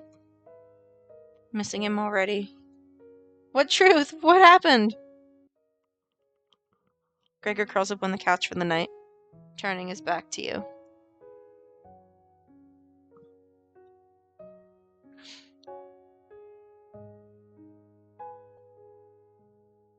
You shut your eyes, quickly falling asleep. Uh-oh. You hear a scraping from the floor.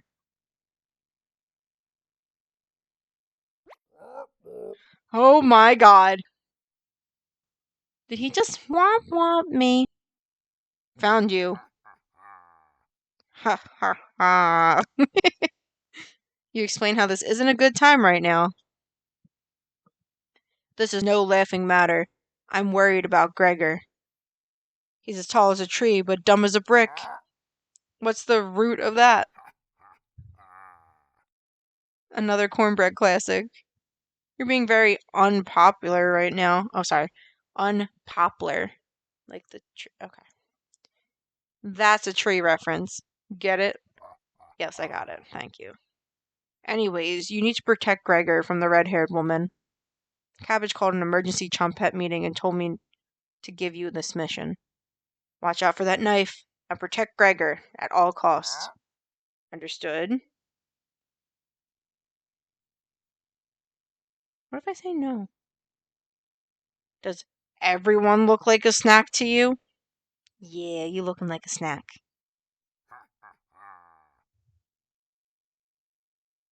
I'm not giving you a choice on this. Let's try that again. Protect Gregor at all costs.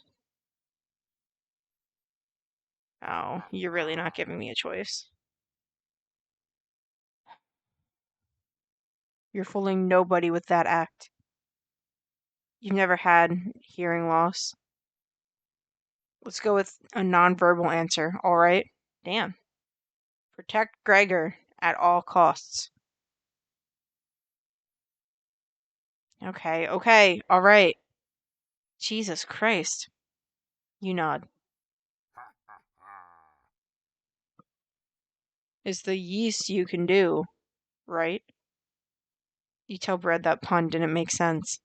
Yeah, 'cause he's bread and yeast for the bread to rise. On a roll today. I'll see you around. Bread hops away, squeezing himself through the mouse hole with a small pop. Sorry. You fall asleep, thinking about what Bread has told you. You have a strange dream. It's lying on the table in front of you. You take off the glasses first, practically cracked, and set them down next to the workbench. Working the saw, you wrap the cuts in an old newspaper. Some of it gets soggy immediately, so you begin drying the cuts with a towel before wrapping. Much better. You hear something approaching, so you clench a fist and get ready to strike whatever's coming for you. You wake up in a cold sweat. Right? Okay.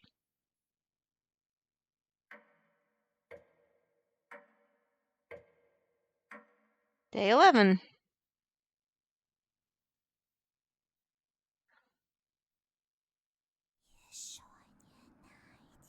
Oh, great. You wake in a completely different place. Did you sleepwalk, or you found some meat? Yay! Everybody's still asleep. This would be a nice surprise after yesterday's events. You decide to cook breakfast for everyone, cutting each slice fairly thin. You brown each side in the oven. The smell is unique. Karen runs into the kitchen. My girl. What is that smell? Give it to me. Now. You don't argue. Karen grabs a cutlet, burning her hands before bringing it to her mouth. Ah! She hungrily devours it, barely chewing. She grabs another cutlet off the plate and eats it. You thought she was concerned with rationing.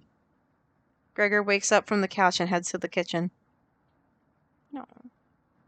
Oh, God. Already? Gregor looks conflicted, but he succumbs to the hunger. They always do. Gregor eats his food in a few bites, carefully grabbing a second cutlet. The tears start streaming down his face, but he doesn't make a sound. You join them in the meal, quickly consuming the meat on the table. I can think straight again. We'll be out of here in no time. No need to ration anything now. Karen is sounding more determined than before. I'm going to lie down on the couch. Try to keep this food down. Gregor crawls onto the couch, turning his back to you. Karen leans in to whisper. I'm glad Mariah and Anatoly are gone. They were stopping us from bonding properly. How did you get so good at it? You tell Karen. After one bite, it just made me feel whole again. Even with the nightmares, it's worth it. It took a few nights, but I fought back. And now, it's all I can think about. I read the book on necropsy. The text is ancient. The diagrams are beautifully drawn. Very descriptive. How many years did it take you to perfect the craft? You tell her. Yeah, right. I used to tell Mariah that you weren't funny, but that's not true. Sorry about that. You've grown on me. Karen pauses, deep in thought. You know, Gregor can't swim, right? He'd be the next to leave, but he doesn't stand a chance outside. They always seem to come back, right? In one way or another. Why wait for him to come back? Karen hands you a vial of liquid. I think you know what needs to be done. This is a strong anesthetic. Where did you get it? Oh, don't ask me how I found it. I want you to slip this into Gregor's mug tonight. This is for the best. He won't feel any pain until he wakes up. All you have to do is stand back and let me work on him. This request is beyond extreme. Will you do this for me? Why don't you do it? I need to psych myself up for what's next. This is my first time, and I want it to be perfect. Okay. No. Fine. Save that for a rainy day. I have everything set up by the couch. You don't have to watch. The restraint should be easy to apply myself. Gregor's strength is fierce. Gregor. Hi. Hey, Karen. What are you doing? Untie me. That fast? Oh my god. This will be over soon, Gregor. Oh god, what did I do to him? Stop. Stop. Karen, stop. Gregor has turned silent. Oh no. You leave her alone. Going into the bedroom and crawling into the bed Anatoly slept in. You fall asleep almost instantly. Day 12.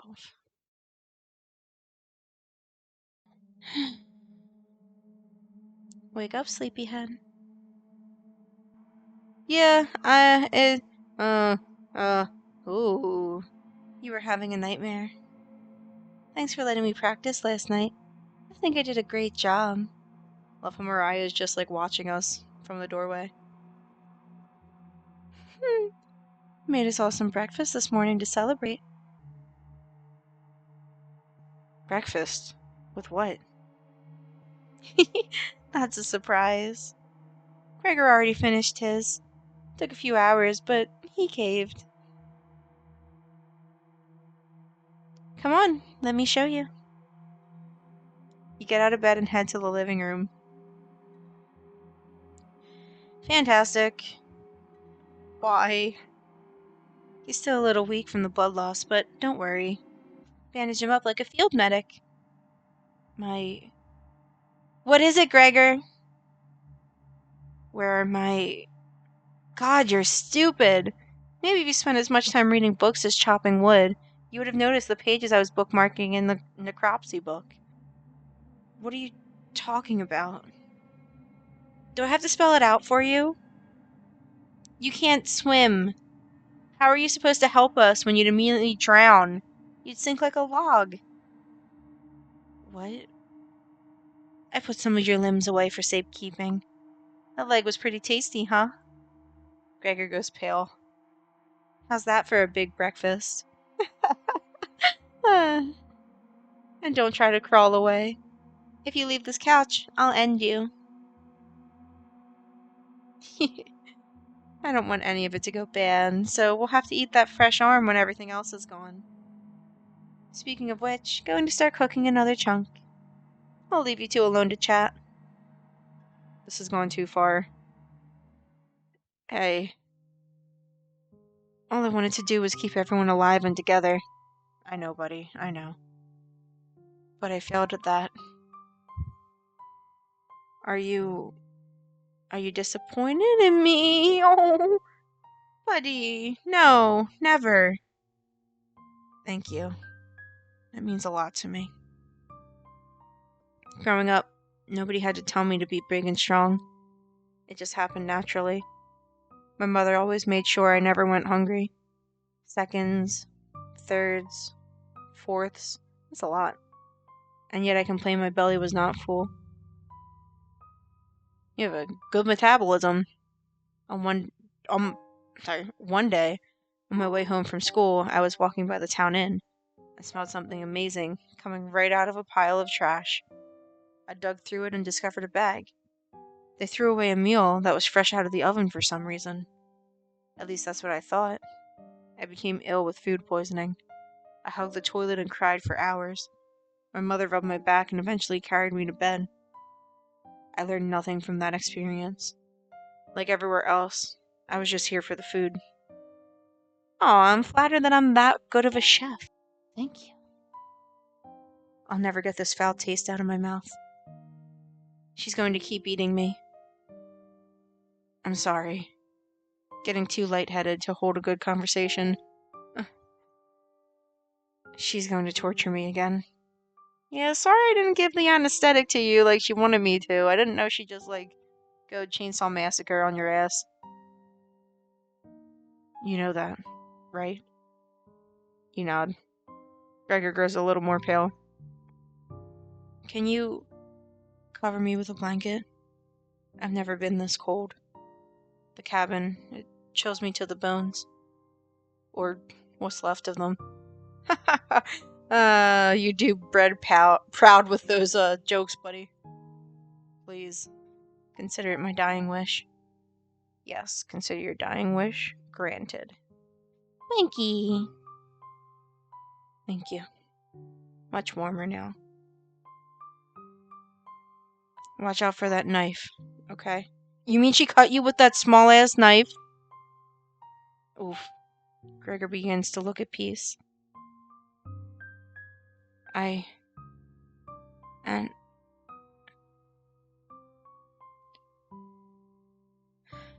He gone.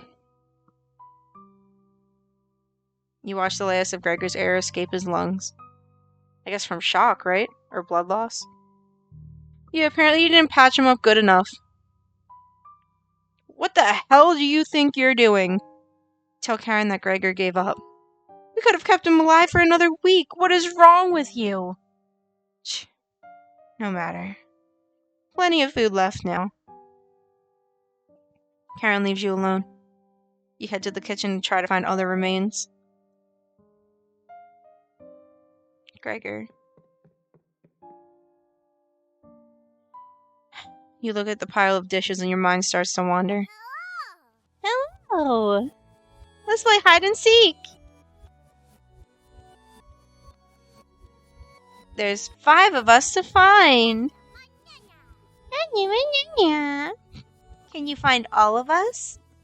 The red-haired woman should know where the basement key is. And I bet one of us is hiding down here. Or here. There! She's whittling something in the rocking chair right now. So watch out for that knife. Probably best to avoid the knife. Wait. Also, hey, don't you have... What is that? You have herbs hanging up there. Why don't you just eat those? Isn't that your knife? Why did you let her have it? You shrug. Wow! I caved. She like leaned forward a little and shook him, and I was like, yeah, worth it. There you go. I trust you, stranger with my knife.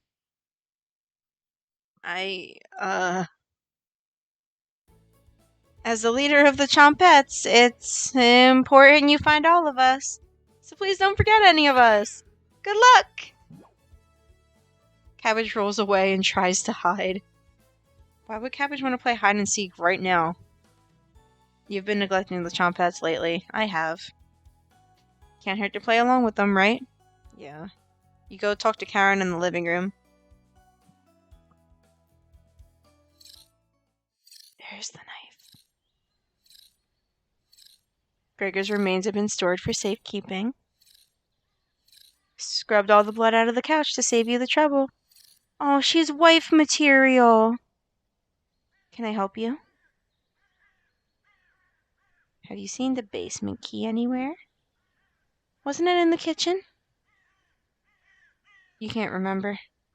I haven't seen the key. Maybe one of the Chompettes can help you find it in the kitchen?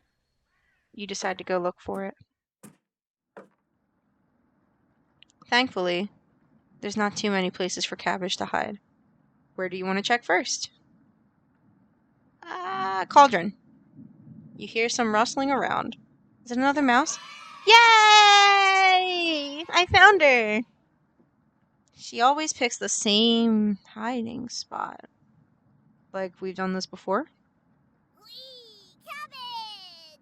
Ah, you found me! Well done. As leader of the Chompettes, getting through mouse holes is a chore. Cabbage. Can't find any Chompettes to push me through. So I guess you'll have to help me out. Cabbage has joined the party. 4 Chompettes to go. I don't want to play hide and seek anymore. Cabbage! What are you talking about? You can't just not play hide and seek. Are you sure? What happens when I don't? Oh. Okay. Key is in the oven, Ashes. Grab it. You got the basement key. That's to the room where we found Potato. Check behind the cauldron for the other one. You got the basement entrance key. Guessing that one will come in handy. Chompettes? Game is over. Come on out. Onion! What happened? Quit already? I squeezed through a mouse hole. Only took an hour to pop out. Didn't think we'd all show up, huh? Not accurate, Raspberry. We're missing Potato. Nah, this is the original Chompettes. Raspberry's right. Let Potato sit in the basement.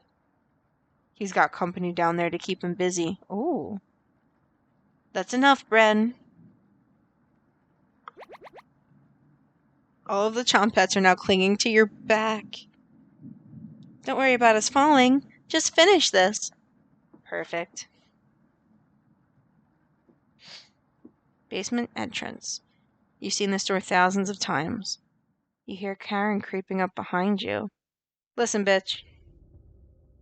Found you. You can see the knife out the corner of Karen's dress. I don't know if I can wait any longer. Show me where you keep hiding the meat. Let's tear them apart, piece by piece. Just like Gregor. Karen looks like she's ready to bury the knife into you. What do? I want to tell her about the cabbage. Hey, lady. Talking food? What the hell are you talking about? And there... You've lost it. You tell her about Cabbage being the leader of the Chompettes. She's the leader? A talking cabbage? What? Karen looks extremely upset. Good. Because Bread could clearly be the leader if he wanted to. I understand. You tell her about Raspberry, Onion, and Bread. They asked you to save them. What the hell does that mean? You tell her about Potato. And there's a potato that's dangerous? A potato is killing people? You unlock the basement door. You've lost it, but thank you. I'll bring up some I'll bring up some cutlets up, and we'll have a great dinner. Okay? See you soon. Shut the door on that bitch. Karen descends the staircase into the darkness. You locked the basement door! Did you? Did you just lock the door? You block out the screams of rage and bargaining. Given enough time, it will end.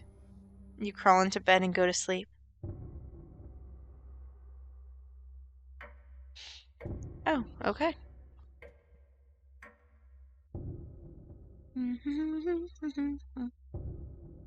You slept in today. The pounding has completely stopped. You really need to go to the bathroom. You decide to open your eyes. Why am I in the bathroom already? You must have sleptwalked into the bathroom last night. The glow of the candle is oddly comforting. Oh, it's oddly comforting? The candle blew out. And the door is locked. Great. You find a flashlight in the corner of the bathroom and turn it on. Tutorial. You're in the dark, but you're not alone!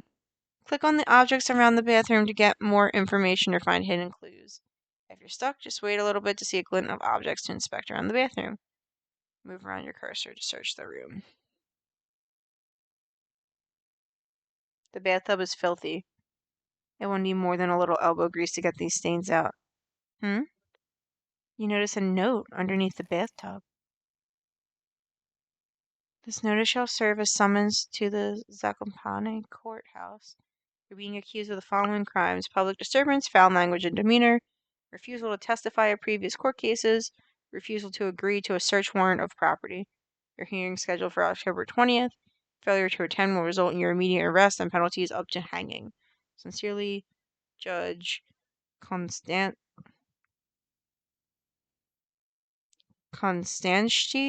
Luis?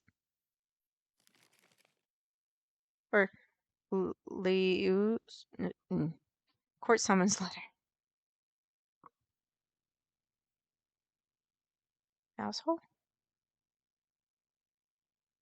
No TP. Oh. Can you repeat that? I missed it. I'm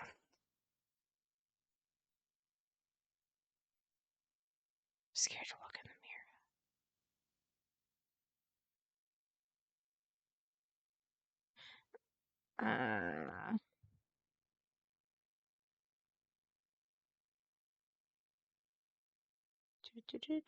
mirror. Really? Nothing else?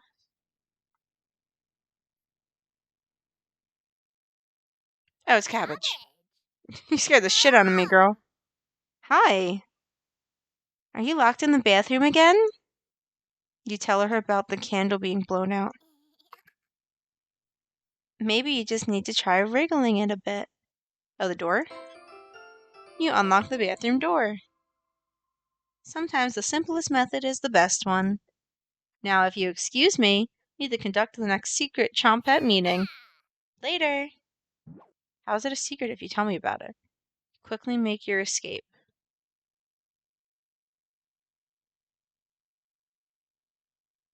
Oh. Well, getting locked in the bathroom is enough excitement for one day. You get under the covers and quickly fall asleep.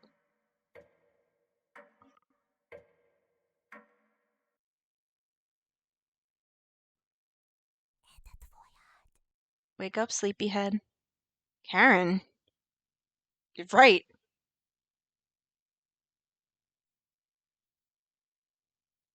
Okay.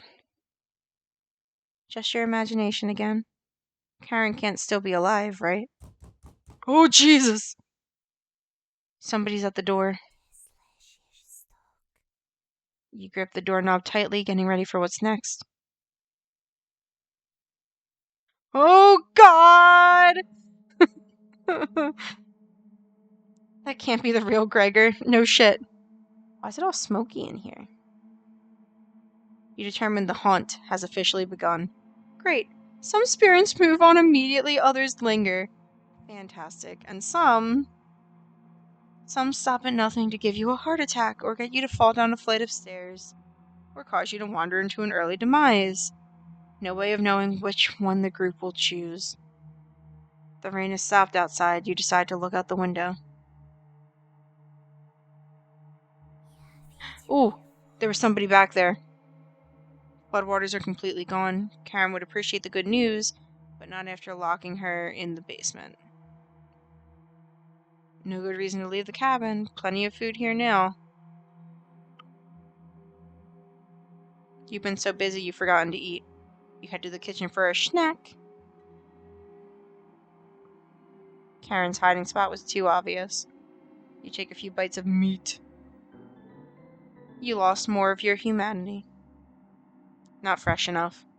Oh well. You decide to crawl back into bed and get a little extra sleep. That's smart. Oh geez. What? 3,479. You have a strange dream. The clouds have parted, the rain has gone away. I'll save.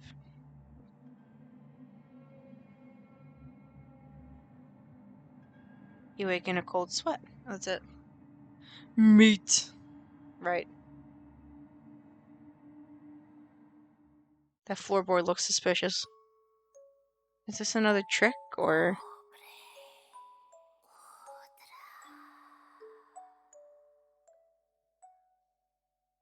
She's still sticking around.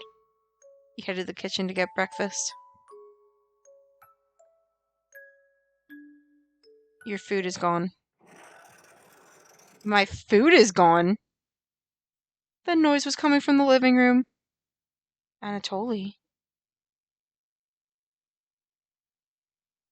Nobody's here. Some deep scratches dug into the wood by the couch. Something is approaching.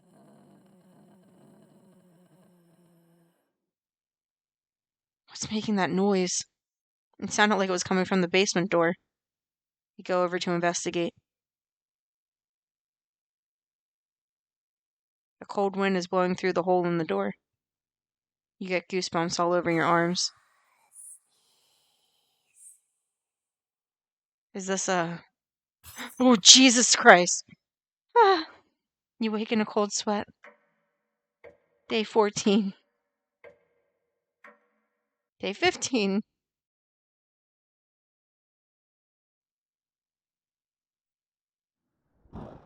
Raining again. They're taunting you with dreams of a sunny day. Am I stuck here too? Did I come here with them? Or is this my place? You get out of bed and head to the living room. Or what if I came here with them, but it was also my place, and I lured them here? You can still smell Gregor here. Hey, he showered occasionally. Should you have intervened with Karen? Probably. Probably wouldn't have changed the outcome. It's true. It also might have led to your death. Boy. The couch is still comfortable, even after Gregor imprinted on it. Does that mean he expelled his bowels on it? Sure imprinted it. You decide to take a nap, which quickly turns into a sleep. That's my everyday. Day 16! You must have woken up too early today.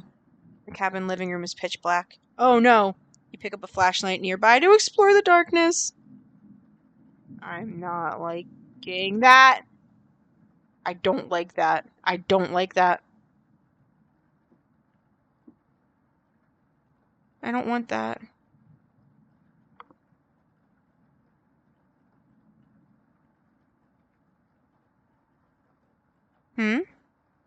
You notice a note sticking out from one of the books. I know you've been ignoring my other letters, so I'm begging you. Please bring back my daughter safely, or I will need to get others involved. I have left payments outside the door and will pay any price. Please let her go. We don't have to involve anyone else. Okay, she's gone. You take the mother note with you. No!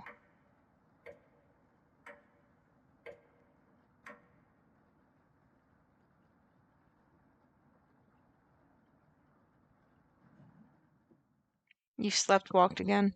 Is that how you say that? You can hear Potato mumbling. Okay. In the drawer. Oh, it's you again. Tell me. In that first week, with the red-haired woman and the others, where did you sleep? You think for a minute but come up with nothing. It's worse than I imagined. If I can be honest, it was truly horrific to witness. Still nothing? You would routinely collapse in the middle of the hallway, sleepwalking into walls or worse, going down into the basement. I can't believe you haven't broken your neck on those stairs yet. You seem to survive almost anything. Do I have that right? It must be that addiction to meat. Or something else? Would you share that secret with me? If I could. You tell Potato the secret. Oh, I knew the secret. Wow. Didn't think you'd be foolish enough to tell me. What can you do? You're a potato. I'm living longer than expected already, but this is good information to take with me. Thank you. Was that the right thing to tell Potato? Maybe. It's a delight to watch you fall apart. What does the red-haired woman have in store for you? You haven't thought about Karen in a while. How many days has she been down there? You do realize she's probably been feasting on the three. She'll be much stronger than the last time you saw her. Go downstairs. Put an end to this. Not for the chompettes. Just for me. You head for the basement door. What in the world is even happening? You quickly do the math in your head and determine Karen will be dead in the basement. Ah, yes. Schmath. It's been enough days, right? Not if she was eating the meat down there. Or whatever else I had down there. You open the door and prepare for the worst. I love this game. Absolutely love it. It's just a staircase. Nothing to be scared of. You begin your descent. Oh, I got an achievement that said nothing to be scared of. It's not a good sign. Something is approaching. Now that looks like I'm approaching something. Can we not? Please? Can you hear me? I've been down here the entire time. It's so good to see you again. There's plenty of bread down here. Why aren't you saying anything? I'll never forgive you for what you did. You put Anatoly through hell. You desecrated my corpse. You gave them that disgusting hunger. All of that is water under the bridge now. Anatoly's down here. Come have some bread with us. They always try things like this. Their anger, concentrated near their grave, leads to tricks and traps. You're not falling for this one. Why aren't you listening to me? There's bread down here. Loaves of it. Fine. I won't stop you from finding the others down here. One piece of advice. Beware of Karen. My one piece of advice that I usually listen to is don't give it up solo. But that's just like a personal preference. She's ill beyond repair. Yeah, no shit. Gregor will try to talk you out of reaching the room. Anatoly will try to talk you into leaving the cabin. And Karen will rip the flesh from your bones. We'll talk again. You feel Mariah leaving the staircase. You go deeper into the abyss. The walls down here, they're dirt and soot. No. Something is approaching.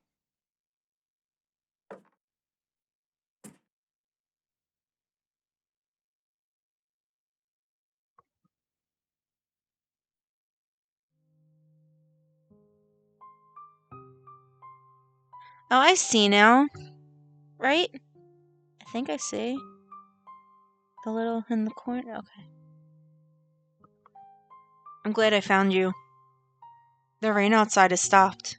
Did you hear that knocking? Another trap. My one piece of advice, Chopper's doctrine. Yeah. True. Everyone's upstairs and wants to leave. Mariah was worried sick about you. Tell Gregor about speaking with Mariah. Guess I can't lie to you, huh? You just stood there while Karen took my libs. Doing nothing. Are you frightened by her? If you won't come upstairs with me, please turn on the light when you reach the room. I want to see the look on that face when that light bulb turns on. A look on my face. Can you do that for me? You nod. Thank you. Thanks for letting me lick the bowls clean. That was enough to keep him at bay. We'll meet again soon. Beware, Karen. You feel Gregor leaving the staircase. You descend deeper into the abyss.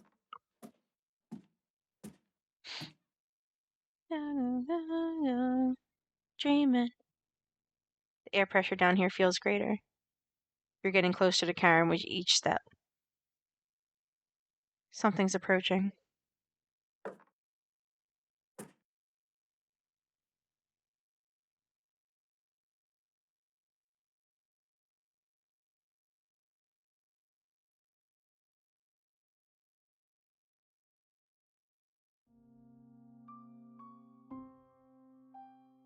Oh. Thought you'd still be fending off that glutton Gregor right now. You tell Anatoly about meeting with Gregor. Oh. I was going to try to see if you wanted to pick onions with me. You shake your head. I mean, I would love to. It'd be a cute date. Guess there's no fooling you, huh? You survived this long, and now you'll need to fend off Karen. I can't tell if I'd rather have you or her sticking around down here. You ask Anatoly where Karen is. Oh. She's just below us. Waiting to devour you. Karen's been practicing on her butchering again. Maybe she'll start with your arms? Down here, the whispers have told me about you. I can't even believe some of the things you've done. Worse than any war crime. So many whispers about those sorts of things. So many whispers down here. It ends at the bottom. Karen might be alive down here, but you won't be. See you again soon. Why were you nice to me? Did you want to prey on the weak? Or was I just another meal ticket? The whispers told me the truth. Hopefully someone ends this darkness soon. You feel Anatoly leaving the staircase. No, baby, come back. You grate your teeth and keep going. Your feet finally hit solid ground in the basement. Something doesn't feel right. No. You feel around the wall blindly and locate the light switch. Hello. Hi! You've come so far. Proud of you. Cabbage. As leader of the Chompettes, I wanted to let you know we have your back. Cabbage. No matter what happens down here, just call out to us and we'll be there. Boy. Honest. Boy. Wouldn't let you die down here. When you least expect it, we'll roll with you. You can't sneak up on me. But sneaking up on you, extremely easy. Are you deaf? Raspberry? That was pretty cruel, even for me. Your ears have so much dirt in them. They could probably grow potatoes.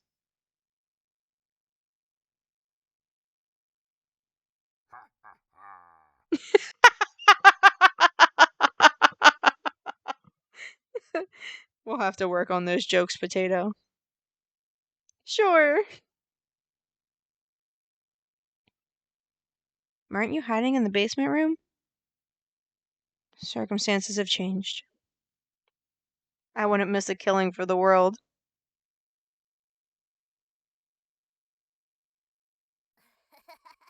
Just remember, down here you can call on us. We'll help you out in a bind. Bread is Pog. He really is. I like potato best. And if you get lost down here later, please avoid the room where it happened. I can't speak for the others, but I'd like to forget what happened there.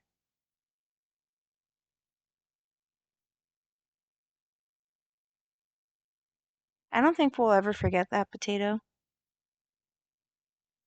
But thank you for coming along with us.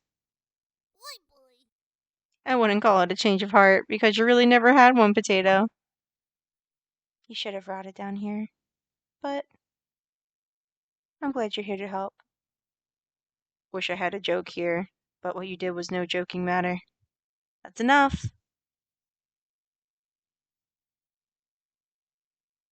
Chompettes? Let's help out. The Chompettes get in position behind you, ready for what's next. You feel around the wall blindly and locate the light switch. Took you long enough. Let's end this.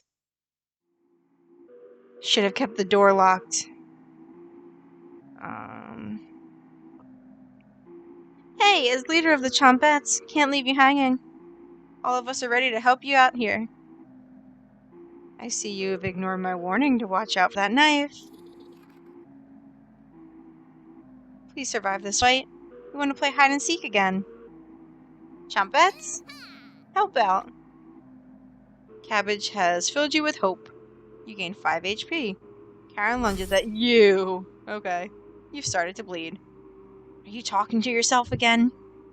Karen licks her lips. Will you fit in the cauldron? You try throwing a punch. Wow.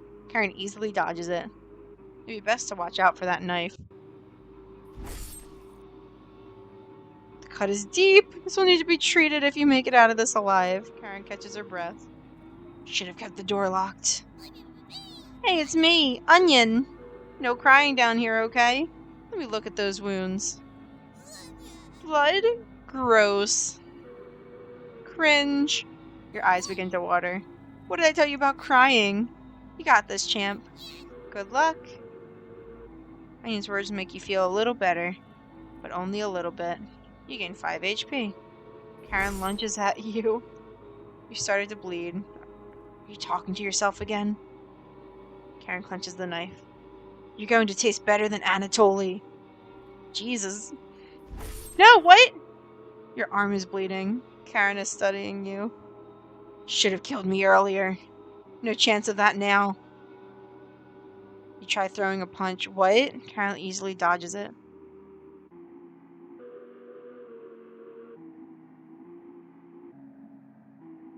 I don't really care who dies down here.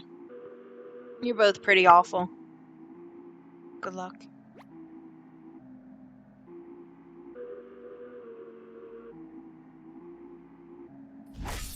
Please stop.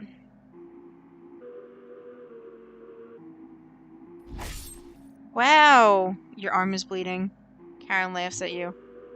Won't be burying you.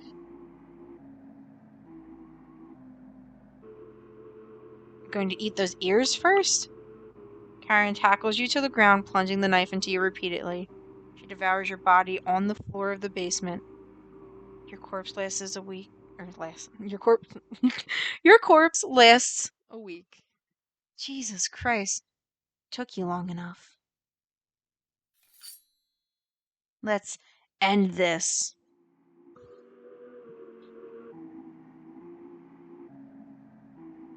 Alright, so punches aren't gonna work. I'm secretly everyone's favorite chompette. But I owe all this to my cousin Cornbread, Raziel. You point out that Raziel was one of Onion's relatives. Oh. It's getting harder and harder to recall any long-term memories. Is Onion my sibling? You shake your head. Oh. Good luck. Bread. You gain 5 HP. Karen is mumbling to herself. Karen catches her breath. Nice.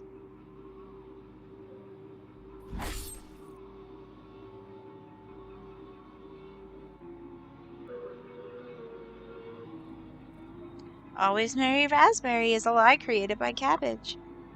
You know me by now, and I've never acted merry. Correct? You nod. Are you going to devour the red-haired woman when you win? Or leave her corpse to stink up the basement? We both know your answer. Let's end this. You feel a flood of emotions from the chompettes. Anger, sadness, joy, determination. Your bones feel quicker, like your reflexes are improved. The chompettes have endued a second wind inside you. You get ready for Karen's next attack. Alright, cool. Oh.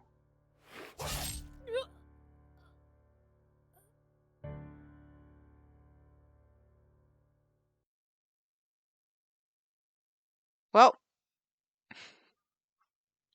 Karen quickly stumbles down the hallway, turning left at the end. You're hobbling after her, but the room is pitch black here. The rot of a decaying flesh here is nauseating. You can hear the small echoes of Karen's footsteps disappearing below, making this room feel enormous.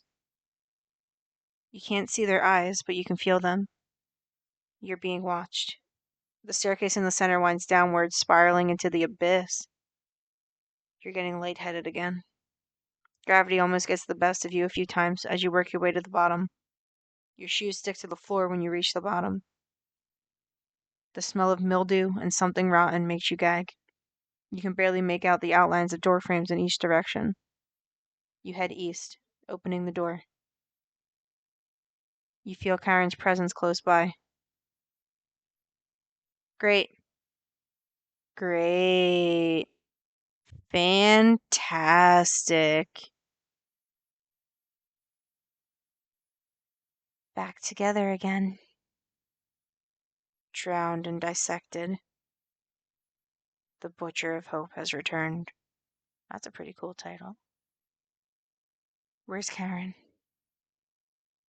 Lost in the abyss.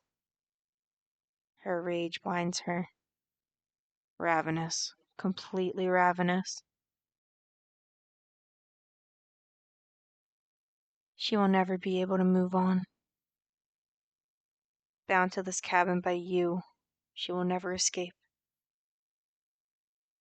Those that die in the cabin are bound to different rules. Fleeing west did nothing. Victims will always gravitate to this cabin. Always find a way to you. You wretch. You abomination. You horror. Turn on the light and savor your inhumanity. Turn on the light. Turn on the light. Turn on the light. Reap what you have sown. Mariah. Anatoly. Gregor. Karen. I'll never forget you.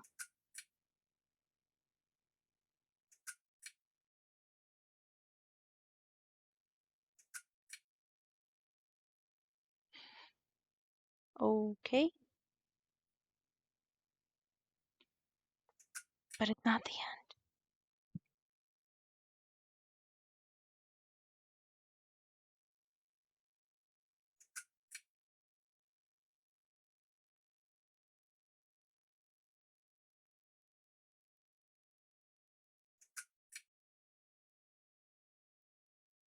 So I believe that there is an ending that you can get. Well, I mean, there's endings you can get for all of them. Or not endings, but like a completion kind of thing. So I should talk to the Chompettes. And then I should roll with Mariah and then roll with Gregor. And then I think Karen's the only one that has a real possible other ending. And that's it.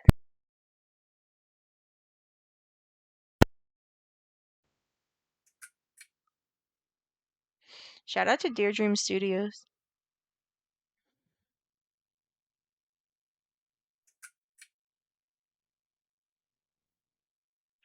I was actually late to finding out about this game. I found out because of Manly Badass Hero. And I started watching his playthrough and I was like, no, I want to play. So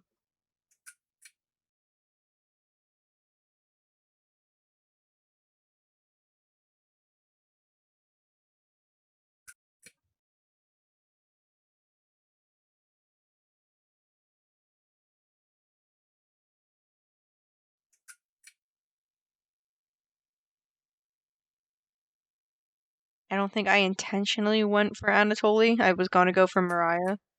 And I failed the first chat with her, so then I just went for him, which it fits. I think he's my favorite.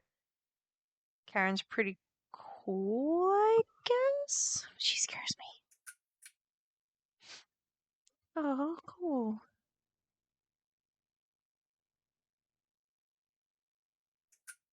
And you!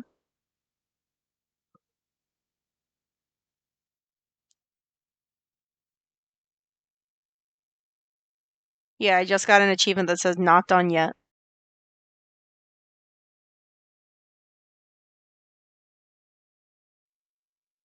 You hear talking upstairs. Thieves? You grab your flaying knife and silently go up the stairs. You'll eat well tonight. Hey! And it keeps happening. The four look completely shocked at the sight of you. I'm guessing this was happened before everything, like pre-game. We She doesn't look like she has the courage to speak. We've been lost for a few days. Your cabin is the only hut we've seen out here. Can we stay here for a few nights? You clear your throat and ask the questions you've asked 1,000. Sorry. You clear your throat and ask the questions you've asked thousands of times. Did you come on your own free will, or were you sent? Neither. We were technically sent. Anatoly. We came on our own free will. The woman looked confident in her answer. They answered incorrectly. Ah. Clear your throat again, coughing profusely. You may stay in my cabin. Blah, blah, blah. My cabin, evidently. You may stay in my cabin until you're ready to leave. The group looks terrified of you. As they should be. Wasn't that trail steep? Yeah. The group finally returns to normal. It's forced, but they attempt to save face. The walk was brutal, but this cabin is amazing. Full kitchen, running water. It really has everything. Finally, a place I can read a good book in peace. Upside down. With my squirrel.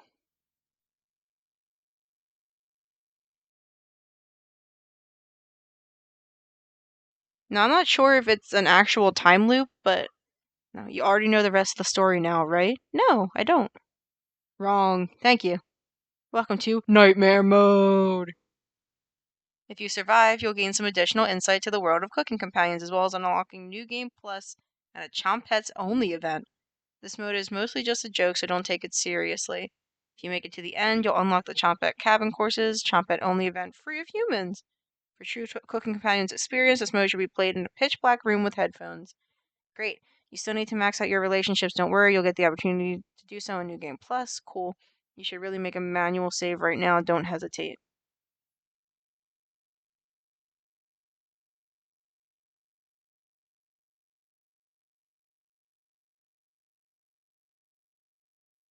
Thank you for getting this far. Your bravery is commendable and will be rewarded. Thanks for playing. Oh, dear dream. Oh, almost forgot. Nightmare mode activated. You wake up in the bathroom again.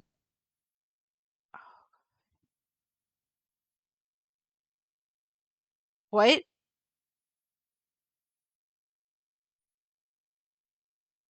Okay. You find a strange note. Another one? You feel the cold air crawling under the door. You got the strange presence note. You just saw the other gleaming thing, too. Out of toilet paper again. Oof.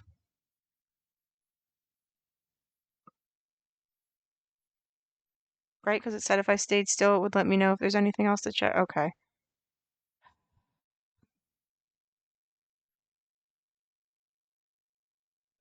Do I want to... Is there going to be jump scare sounds, too? Ugh, you guys are killing me.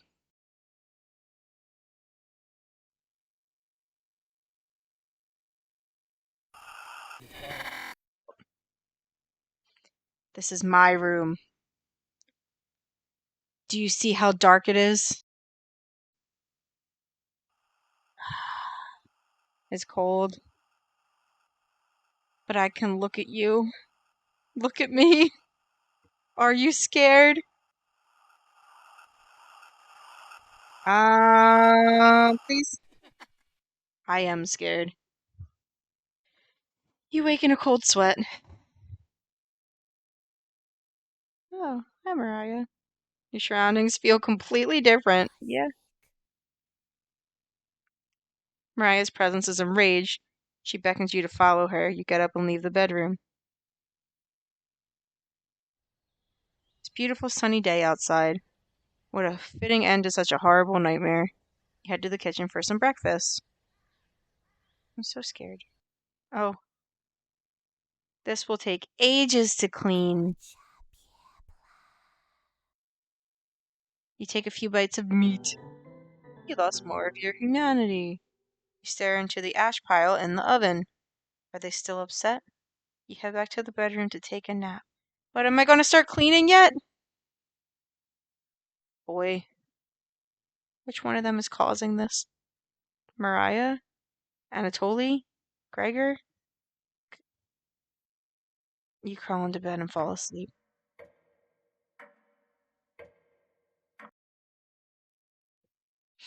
Nightmare. Nightmare. Wake up, sleepyhead. Karen? Oh, yes. Wake up. In my kitchen.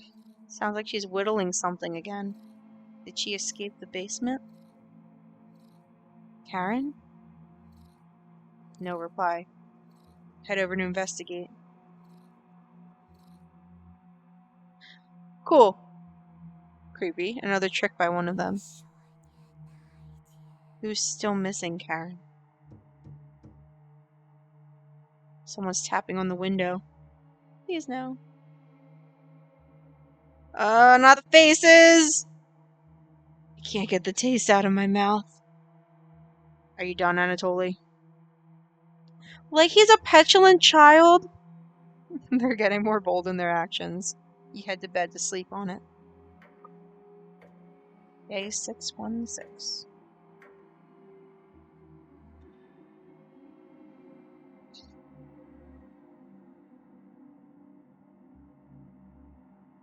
The sheets are drenched in sweat. You catch something moving out of the corner of your eye. You roll out of bed to see what it is.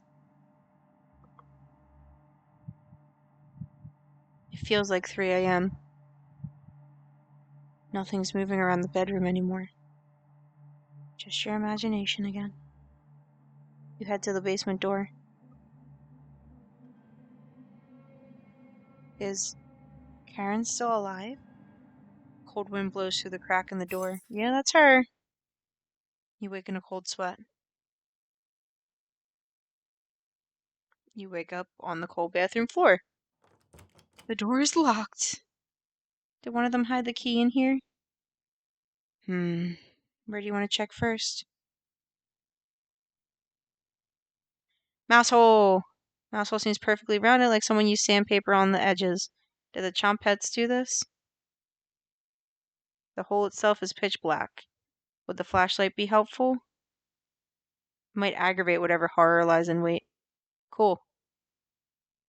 Stick your arm in the mouse hole? Fuck yeah! You slowly put your entire arm inside the mouse hole and feel around. You feel the chilly presence of something behind you. The key is pushed into your hand. You pull your arm out, lifting up the toilet seat to take a celebratory bathroom break. Your hands are shaking uncontrollably from the whisper. The key's fallen into the toilet! Reach in the filthy toilet to get the key? Yes. This is the only way to get out of the bathroom. You plunge your hand into the toilet, grasping blindly for the key. It must have gone down the pipe. Oh, wow! You really put your hand into a filthy, backed up toilet, huh? It seems to be a new low for you. Are you finally going to wash your hands now? The sink isn't working. Oh, wow! Will the bacteria be the thing that does you in? Such a pathetic end for such a terrible life. The key wasn't even for the bathroom door. That was the key to the Chompet's treasure box. You really stepped in it this time. Cabbage told me that I had to rescue you from this. I wanted to let you starve to death in here, but she insisted. Here you go. Raspberry unlocked the bathroom door. This is the last favor you'll get from me. Goodbye, wretch. You let out a deep breath and exit the bathroom.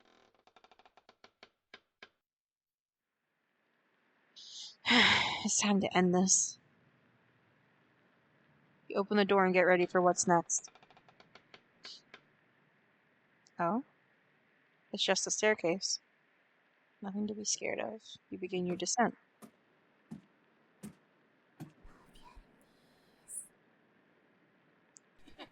Wait, what? The walls down here are dirt and soot. It's nothing to keep moving. The air pressure down here feels greater. You're getting close to Karen with each step. Something's approaching. Is this just the same? A false alarm. It's not. The spirits below are going to spring a trap on you. Continue downwards. Oh, you hear something in the distance.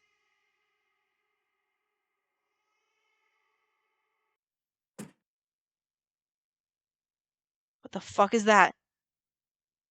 It says come from you. Oh. Is that Portuguese? I'm not even going to try that. I'm going to suck.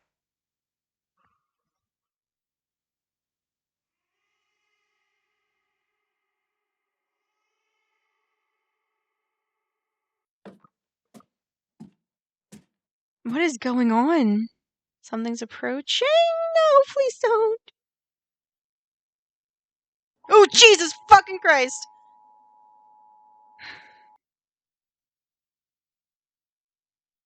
This game is purely fictitious. It cannot harm you in any shape or form.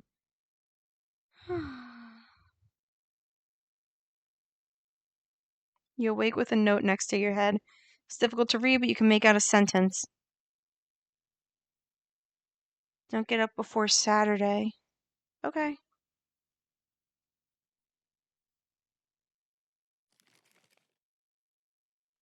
You take the Saturday note with you. I only have 2 out of 5 notes. The sound of the rain has completely stopped down here. Your eyes are strained down here. Pressure is intense. You feel like you're trapped under miles of ocean. Continue downwards. Your feet finally hit solid ground in the basement. Something doesn't feel right. You navigate the basement blindly until you reach the room with 4 directions.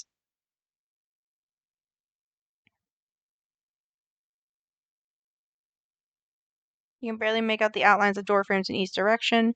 Which way should you go? West? Your eyes struggle to see down this hallway. Strain your eyes to make out an outline of a door. You slowly open it. Oh, is that from that pet game? You're lying in the middle of 4 directions. Which way do you want to go? East. Hands run across the large door. Maybe now isn't the time for this? You walk back to the basement steps, trying to remember why you came this far. Found you. No, I wanna... Wait, loading where? Oh, to my last quick save. Load game from here. Yes. Because I don't want to continue on without the other ones.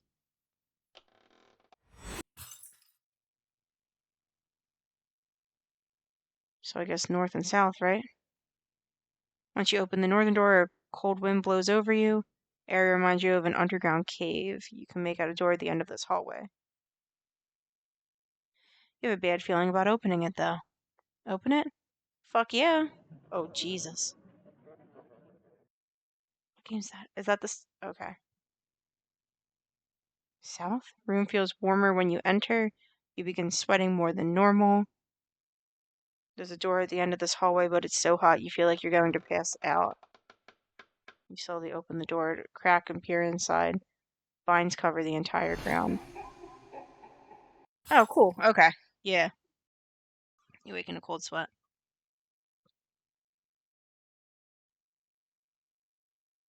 Your hands run across the large door. Maybe now isn't the time for this. You walk back to the basement steps. Okay. Let's end this.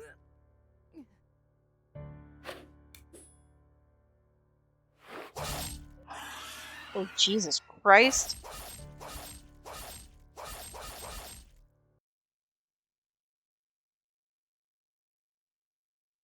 Karen escapes down the hallway, leaving a trail of blood behind her.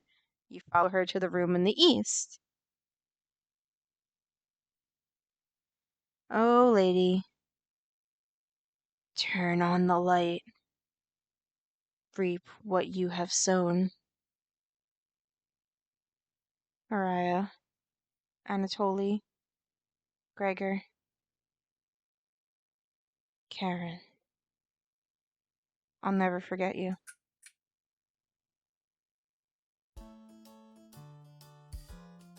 Oh, yay. Nice. Oh, cool.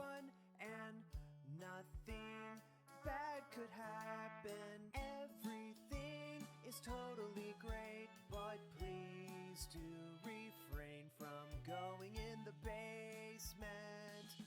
Cooking companions, My kind of song. your life just might end. Cooking companions, don't trust that onion.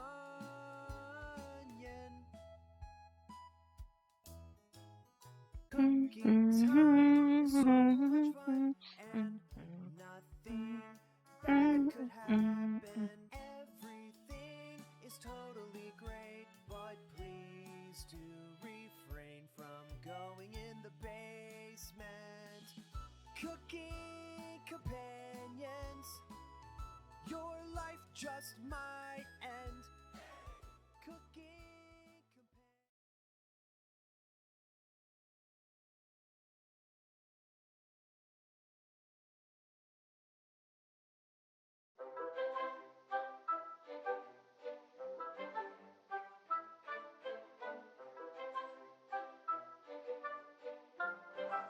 Oh, they're so cute. It looks like, Cuphead.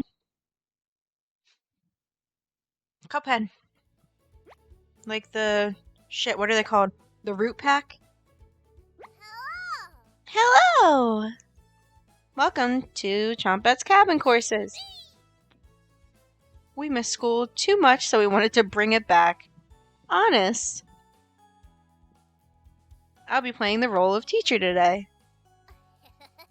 You can call me Miss Cabbage if you like. Let's just roll with it, alright? Can't wait to learn some new things today. Seems like Nightmare Mode was just them turning on the jump scares. Yeah, and the references. Those were other indie horror games. By other companies. Studios. Are you excited, Potato? I dropped out of grade school so I could work at the butcher. I love Potato. That's extremely depressing. Explains everything so far. Is he quiet because he doesn't want to sound held back? Wow, that's so fucking mean! Onion! You three are terrible at whispering. They never learn their inside voices, Potato. Cabbage looks you right in the eyes. There's no dumb questions or wrong answers today. The Chompette's Cabin Courses are designed to let you passively learn. Your brain is porridge right now, right? These courses will be perfect for that. That's correct, Onion. And the best part? No silly humans to interrupt anything. You ask about dead humans. Ghosts aren't real, silly. You ask about... That's enough. No questions about ghosts today. Save it for a practicing medium. Stinky. Aw. Got a cornbread classic for you. What's a ghost's favorite food? Blueberry. You need to get breaded choke poke. These puns are pathetic. Let the learning begin! You decide to listen to the Chompettes. Although you have a feeling something else is at play. For the first lesson, let's talk about that nasty oven. Very sus, Cabbage, yeah. One of us was baked into a crust. Oh. You threw half of it away without hesitation. Human life is completely disposable to you. That's enough.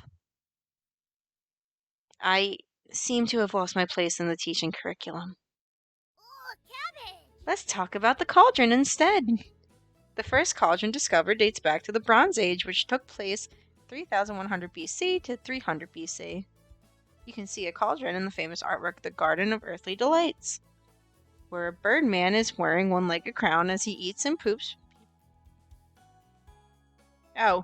Where a birdman is wearing one-legged crown as he eats and poops, people drown in the hellhole below. Okay. Yikes! Wouldn't want to fall into that hellhole. Most of us were placed in this cauldron, stewing for a day straight. The smell was so foul. Clung to all the linens in the cabin. Absolutely revolting. Cabbage. Raspberry. Need to speak with you for a minute. In private? Just us boys, let's go! The two awkwardly leave for the bedroom.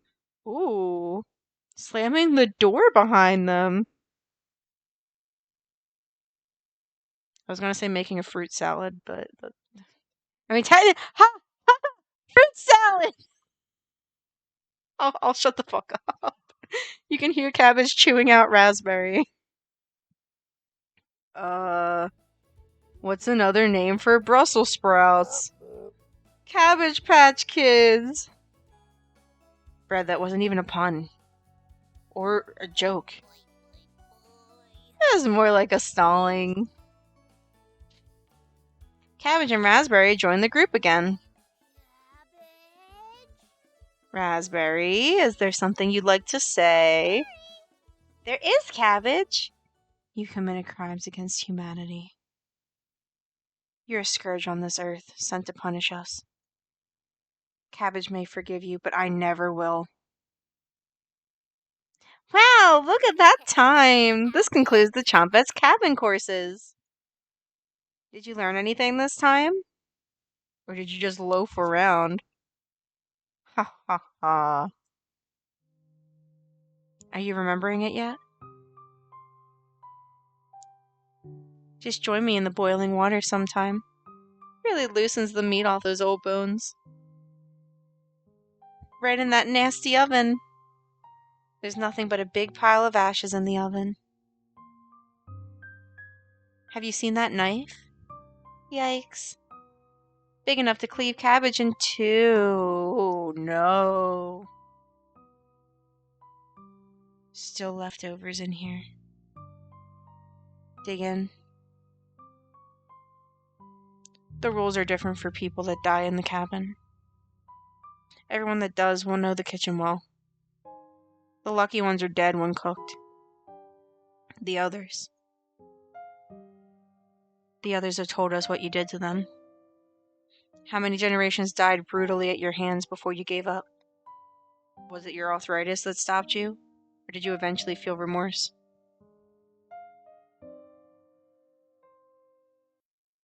That's enough!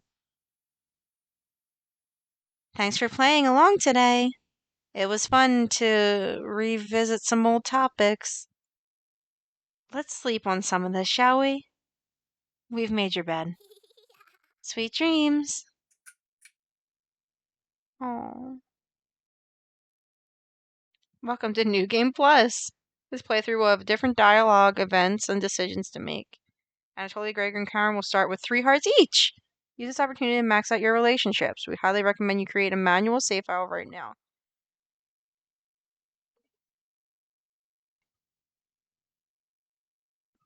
Fortunately, Mariah will not be available to max. What? Almost forgot. Jump scare mode activated. Just kidding. Thank you. Oh no! Okay. Alright, I see.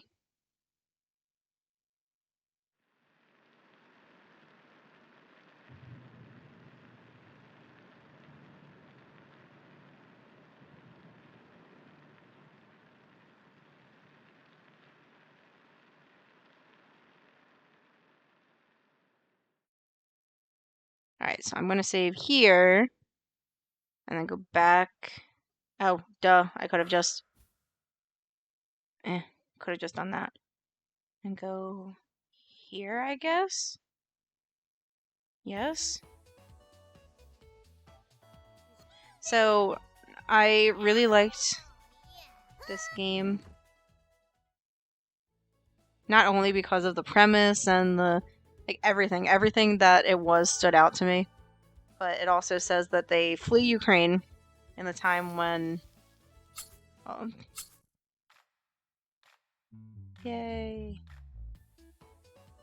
After a very troubling time in Ukraine, when there was a shortage of food. I believe it was one of the only modern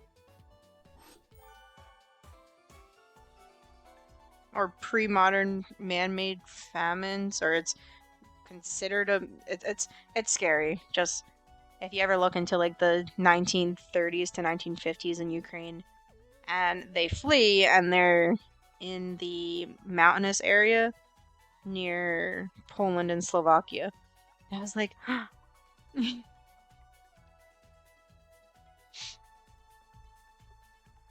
I need to max Mariah. I guess I can talk with the Chompets now too. You almost cropped yourself. The other Chompets are somewhere in the basement, so it's just us today. That was some fun cabbage facts. You shake your head. Great! Cabbage has 24 calories and 100 grams and is a great source of vitamins K and C. Purple cabbage has even more vitamin C than green cabbage. Maybe you should ask Anatoly what that or why that is when he gets back. Globally, Russia eats the most cabbage. Pretty cool, right? Cabbage makes me fart. It's good though. That was weird. I'm so sorry. Now I want to make halupkis though. Ooh. Since you've been so patient today, I'll give you Chompet's secret recipe for Lebanese style tabbouleh. Oh, my work here is done. Chompets? Mosey out! Can you put me in the drawer? I want to surprise the others later. You're extremely relieved that the cabbage has stopped talking. You shut the drawer as per her request. You look over the supplies and start planning your next meal. Pro strats. Halupkis!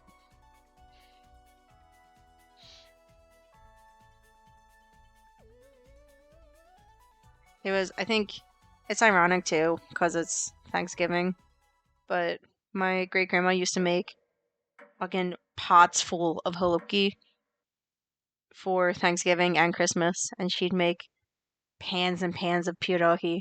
And it's like, I haven't had that shit for a while. I mean, I've had it. I've made it. Other family members have made it, or some of them, because a lot of people stopped making the traditional food. But, you know, it's not the same. As somebody who was, like, born and raised in Slovakia in the early 1900s.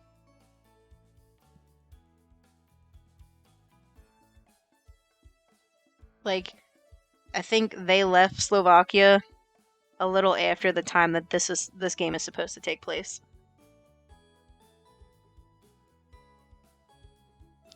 Alright, right. Your food was so good. Crafting one. Me too! Metallurgy is so interesting. What's metallurgy? Metallurgy? Curious about what alloy composition our cauldron is. Our cauldron? Are you moved in? I haven't seen one like that before. Probably ancient. You think Mariah will remember that. Okay, cool. So I have to get her to 5 stars before she dies? I checked out the bathroom before, didn't I?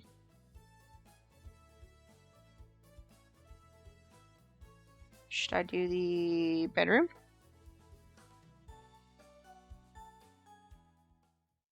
Poor Anatoly. Karen's snoring is so loud she even wakes you up sometimes. Anatoly must be running on fumes. Would he have the courage to... Probably not. You wait around for the others to return. Oh, you didn't do anything? She's back early. Come on. Cool. Alright. So that's 2. I just need to get it to 5. I don't know why the picture flashing along with the sound of the light switch going is the thing that scares me, but it does. And they do it well, and I'm proud of them. Mariah. Oh, shit. Couldn't get the drawer open. Would you give it a try? You nod. Great. While you go do that, I'm going to get some more reading done. You think Mariah will remember that? Oh, that's all it took?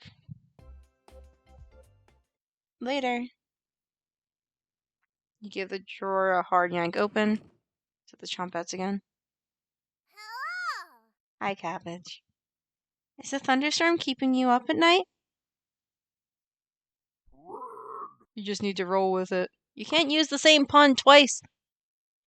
Raspberry whispers so quietly you lean over to listen to her. I need to talk soon. Please listen to me when the time comes. Anyways, Raspberry. please don't let the others see us. Cabbage. That's right, Raspberry. Part of being a Chompette is secrecy. Wouldn't want those humans to overhear our meetings, now would we? You shake your head. Good. Chompettes, roll on out. You shut the drawer.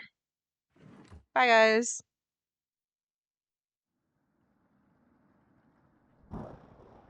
Alrighty. Wake up. Oh, I said, wake up. Joel Biden. Joel Biden, wake up. The rainfall is non-stop again. Did you have anything to do with this? You don't answer her question. Oh, I had something to do with this. Always thinking with your stomach, right? You should reconsider. Might save what little humanity you have left. At least I tried. I won't have a guilty conscience by the end of this. Go back to sleep, monster. Oh, Mariah. Brr.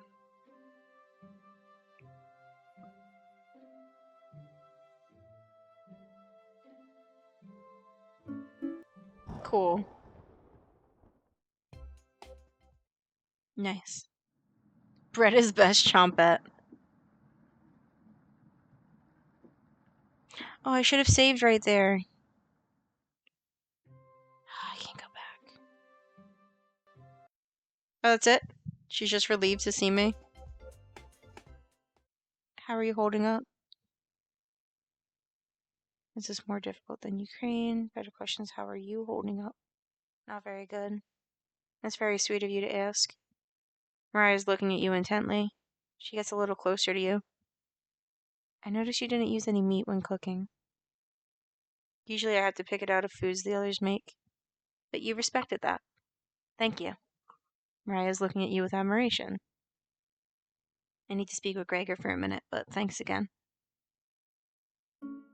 You're definitely sure Mariah will remember that. What?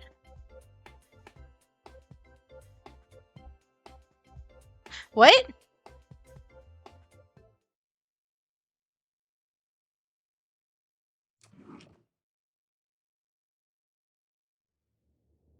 Yes, potato where the others are. They'll be back. They wanted to explore the labyrinth tunnels around the cabin. I'm sure you've seen the mouse holes, right? They connect all over the cabin. Must have been some mouse that created them, or something worse. Anyways, I'm not going to sugarcoat this. Things are going to get worse from here on out. You have a feeling Potato's telling the truth. You realize some drool is leaking out of your mouth. Disgusting. Don't even try to eat me. You just get deathly sick if you tried, and from the look of you, you need to retain all the water you can. From rationing to cooking, you failed every common sense measure for basic survival this week. You knew something like this would happen, right? Never mind. With floodwaters rising and no food now, I think it'd be great to go over the fundamentals of starvation with you. When experiencing starvation, there are 4 factors that will determine if you live or die. Age, height, weight, and your degree of activity or inactivity. You've been especially lazy, so I think you'll survive a little longer than the others. The Harris-Benedict equation can help you figure out how many calories you need to simply maintain your current weight. The equation produces a number called a basal metabolic rate, or BMR. Stay with me here. BMR equals 655 plus 4.35 times weight in pounds, plus 4.7 times height in inches, minus 4.7 times age in years. Got it? For fun, let's try out on someone here. Mariah. Using Harris-Benedict. She looks like she's 120 pounds, about 5 feet 5 inches tall, about 20 years old. Crunching the numbers. I think she needs about 1,388 calories daily. But that's being abnormally stationary. She'd have to lay in bed all day and night, just eating, breathing, and using her brain. Not very common when you're starving to death. People tend to get up more. If she was being very active, let's say swimming through floodwaters, we need to multiply that 1,388 calories by 1.9. So now she needs 2,638 calories per day. That's quite the difference, especially if you didn't ration the food properly, which you didn't. I guess that wraps up our first survival lesson. Hopefully we'll never have to speak again. Okay? Shut the drawer, going over the numbers again. Ugh, math. I could have swore I got... Mariah should have been a... She should have been a... 5 hearts.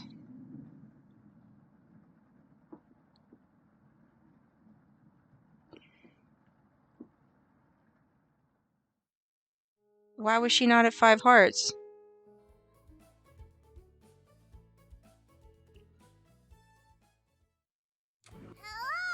Hello, good to see you again. Thought you abandoned us. Why are you trying to fool them? Go ahead and make those meals you enjoy so much. Raspberry. No thanks. That vegetable stew? Gross. You already stunk up the cabin last night. Spare us a repeat? Yeah. Vegetable stew will make you fart also. Almost smelled as bad as you, Stinky. Almost. Are you going to give them the recipe, Onion? I guess. Hey, ever notice one of those 4 humans don't give you any recipes? Oh, sorry. Those 4 humans, not one of them, all of them. Those monsters. That's why you should spend more time with us. Right? Of course. I have the perfect recipe for you today. It will make the kitchen smell nice afterwards and it will impress dinner guests. Borscht! Ah! Don't burn down the cabin making it, okay?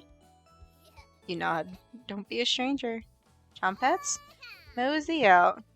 He shuts a drawer and wait for others to return back. Cool.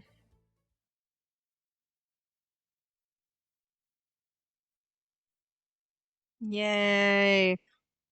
No, not nearly as bad as Ukraine. My father was a farmer, extremely bright but extremely stubborn. After they took him, we struggled like other families, but people kept calling him a traitor, even after he was gone. Our village went mad from starvation after the rationing got extreme. Parents sending their children to orphanages instead of letting them starve at home.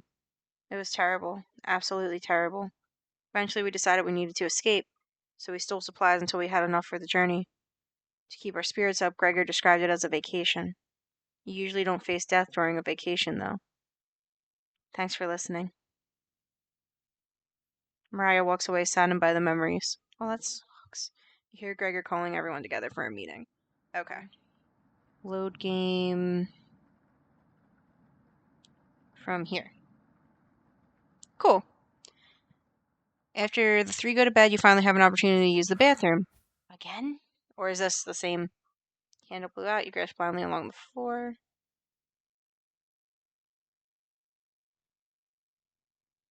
That's not the same as before. I'm just saying. Someone forgot to restock the toilet paper. Beyond disgusting. This is truly the scariest thing you've seen. With your interest waning, you decide to leave the bathroom.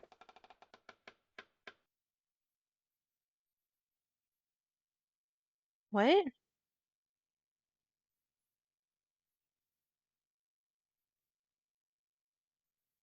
Okay. So it didn't let me check out the... Oh, okay.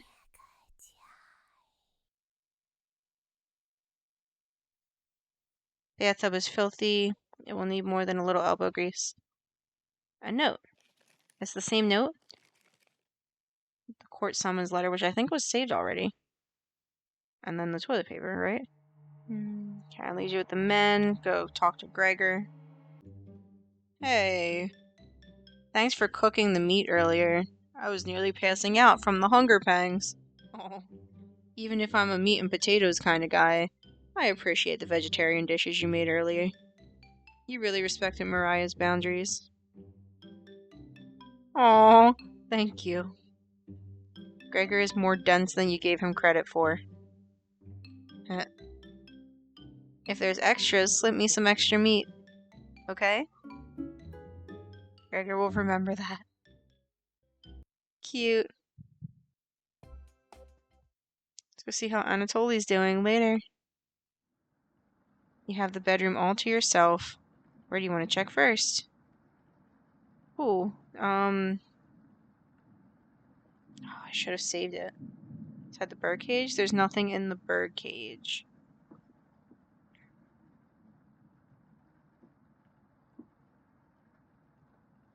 It's completely empty. The bottom of the bird cage. Did a bird ever go in here? No bird droppings or anything.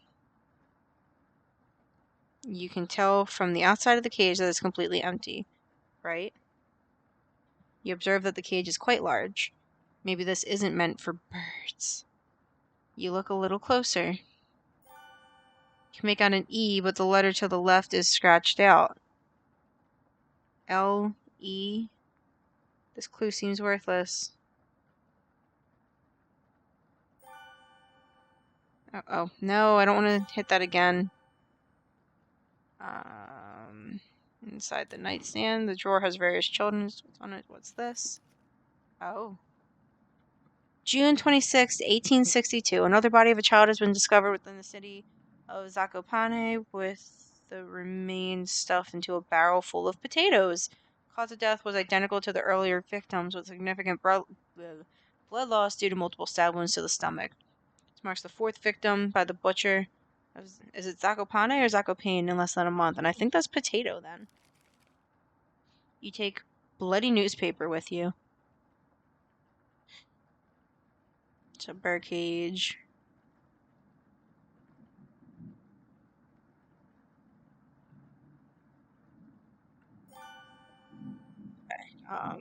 Underneath the floorboard. You notice a bone sticking out.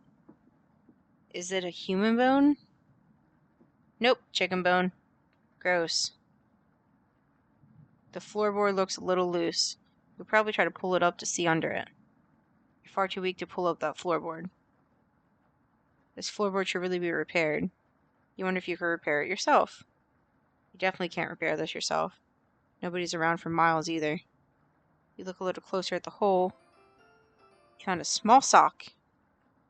Somebody's foot out there is probably cold. The small sock is worthless. Why did you even pick it up? You look under both of the beds. Just some dust and hair.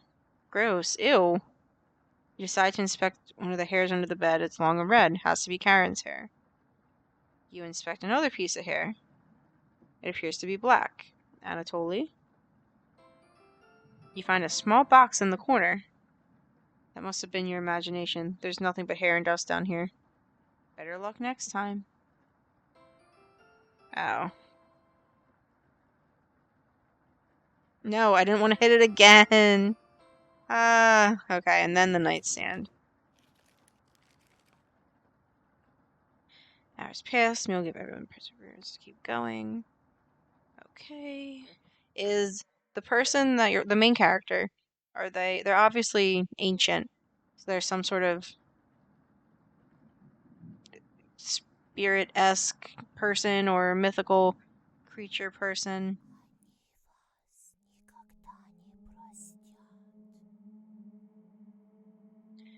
God, I hate this.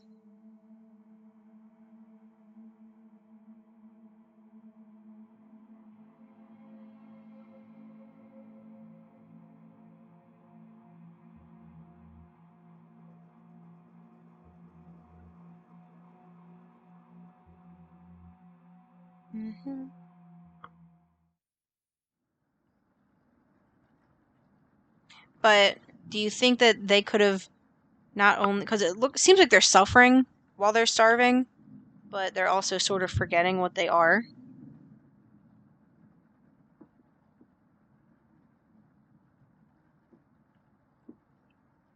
Do you think they could actually starve? Or you think that's like the only way that they could die? Because what if these dreams are real and they've been killed all these other times. You ask Potato where the chompettes are. Cabbage, onion, raspberry, and bread? They've moved on. Just us now. The way it always should have been.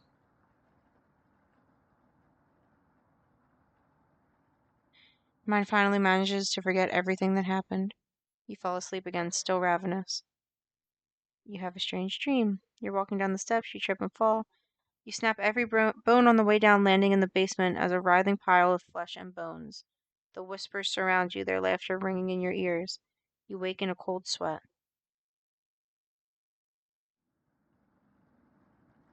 It smells terrible. Anatoly puked in one of the corners. Oh! You leave it there so the others will question his fortitude. Is it because I was good to him before that I cleaned it up and I knew it was him? Good morning, little guy. Well...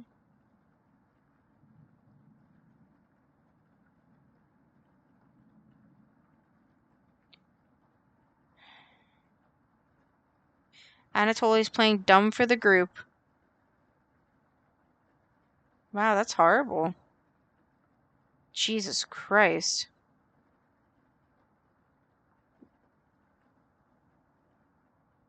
Karen?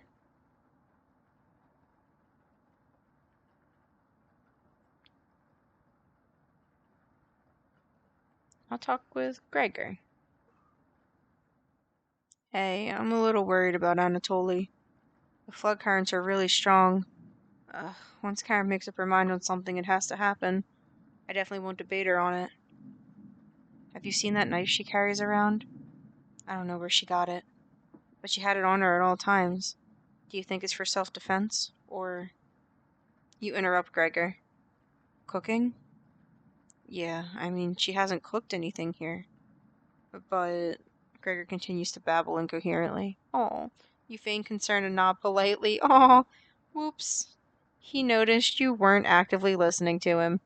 Yeah, just stand up to her when the time comes, right? Gregor smiles a little bit. You're sure he'll remember that? Oh, that's so sad. I don't know if I want it this way. I know you'll do the right thing. Thanks. You decide to call everyone together for a meeting.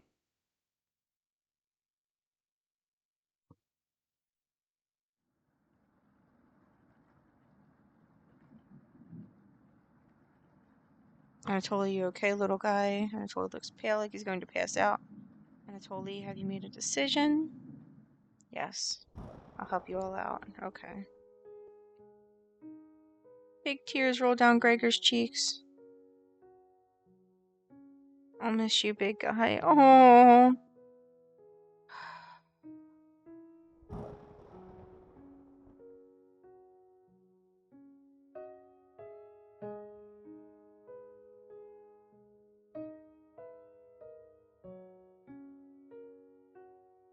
Damn.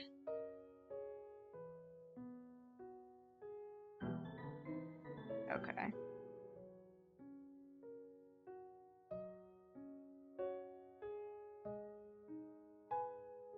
Damn.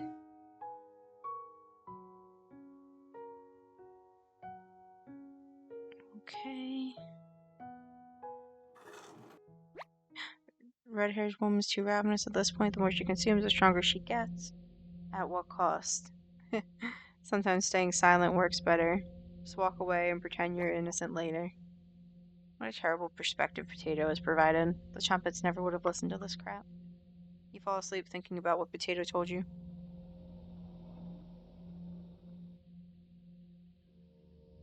You have a strange dream.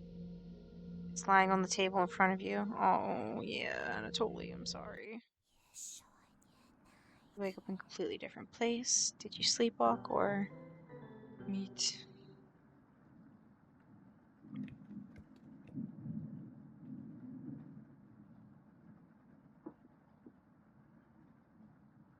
God.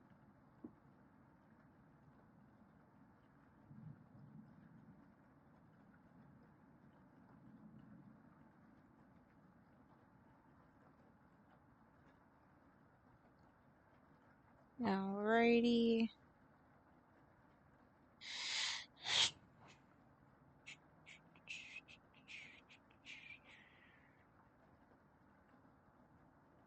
So slip this in Gregor's drink.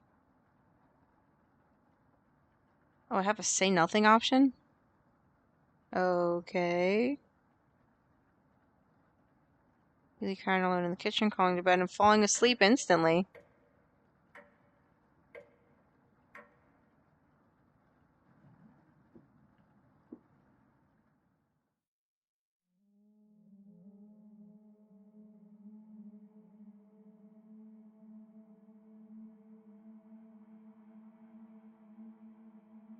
Oh, jeez. You're having a nightmare. Gregor is waiting for you.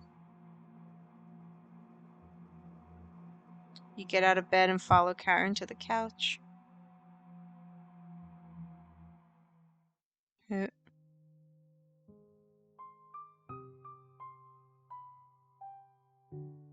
You're the only person that didn't laugh at me.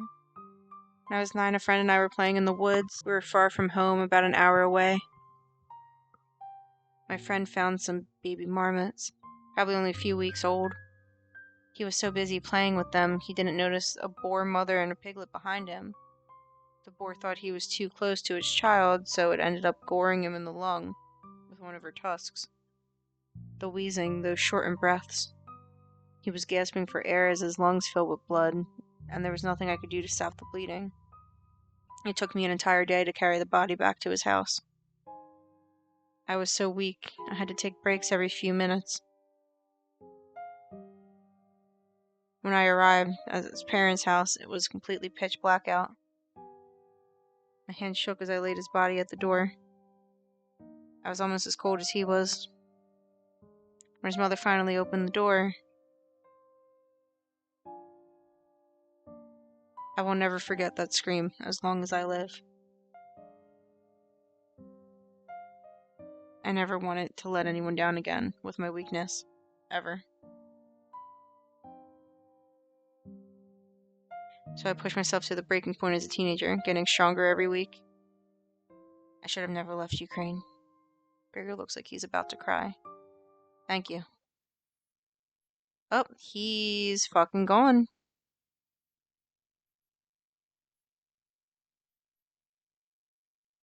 Gregor. He's gone. Jesus. I think he's trying to speak. What is it, Gregor? Tell Karen that Gregor has died.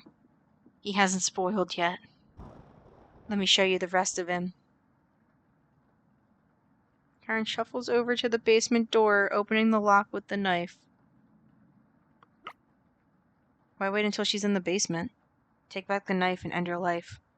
You explain how difficult it is to get blood out of wood. Your laziness is unbelievable. The minute those 4 entered the cabin, should have killed all of them. You're getting soft. You nursed a weakened butcher back to health? What if she ends up killing you now? I brought you the key. When she goes downstairs, lock the door behind her with that deadbolt. Then let her rot. Karen. Potato. Might have made great allies in another life. You need to stop her before it's too late. Walk over to the basement door. Where's Karen? When are you fixing this hole? You can feel her breath coming through the crack in the door. You lock the basement door. What the hell are you doing? Goodbye, Karen. She slips into the darkness. You climb onto the couch to rest. Isn't Gregor still on the couch? Waiting for the basement noises to become silent.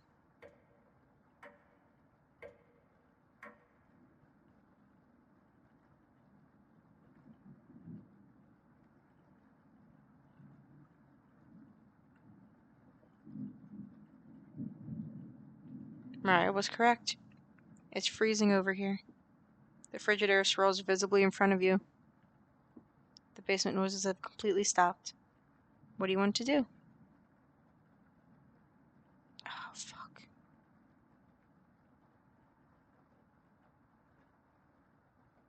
Lots of cobwebs underneath. Let's save. Now save here too. To the game. Thankfully, no spiders.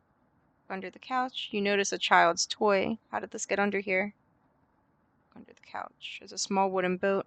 That's weird. No ports anywhere near here. It looks like there's a name engraved on it. Raziel. Maybe Bread would want this? Anything else? Bread's not around right now. You'll have to hold on to it until the moment's right. Okay. Bookshelf. There's various books, some wide variety of topics. No time to read them now, though. Bookshelf. Take a closer look at the subjects.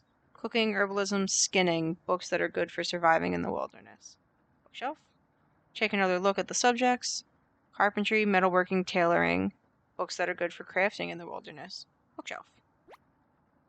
Wasting time reading books? You were just browsing. Sure. Why not read this one? Potato nudges one of the books. The edges of the pages are a little singed. This was saved from a book burning. I wonder why. One may in truth proceed against such a man as against a person who is gravely suspect, but he is not to be condemned in his absence and without a hearing, and yet the suspicion may be very grave, and we cannot refrain from suspecting these people, for their frivolous assertions do certainly seem to affect the purity of the faith. For there are 3 kinds of suspicion: a light suspicion, a serious suspicion, and a grave suspicion. You take the singed book with you. I'd say your entire life has been a grave suspicion. It's a shame you never went to trial for anything. That would never happen. Carrying around a book would be a burden, so you put it back. The rest of the books are boring. You decide to have a quick lunch at the table. Great! Great! Great! She escaped. You wake in a cold sweat. Wake up, sleepyhead. Jesus fucking Christ. You're having a nightmare. Oh wow. The sheets are completely soaked. Are you wetting the bed? You feel underneath you. Gross. You must have broke a fever because the sweat is everywhere. Don't worry. We can wash them in the basement. Just unlock the door and we'll make a day of it. You're not that slow with laundry. Come with me. I have something to show you. You cautiously get up, following Karen out of the bedroom. The basement door was already open. I'm hungry. Let's get something from the basement. You feel the cold presence of Karen behind you. Goodbye. Stop. Grab onto the railing. You do so, feeling a slight push at your back. You feel the presence leave. That was a close one. Karen will try everything in her power to kill you. Tread cautiously downstairs. Why are you helping me, Potato? Because I pity what you've become. You work your way down to the bottom of the stairs.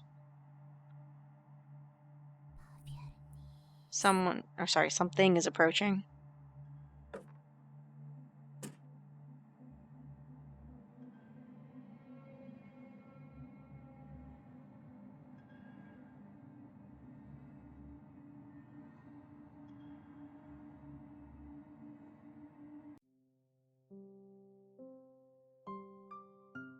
I can see her better, too.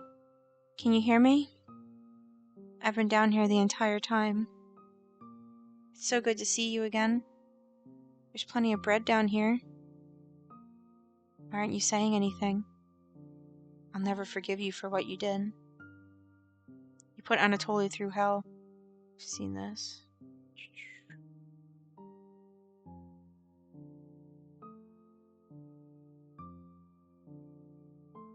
Is this just all the same stuff?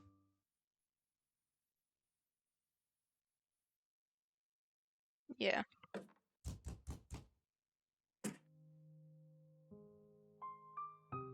Yeah, but I can see them better now.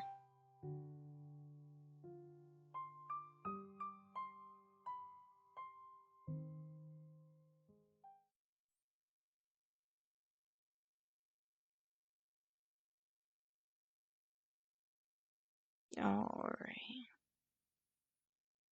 At least I hope I'm not missing anything.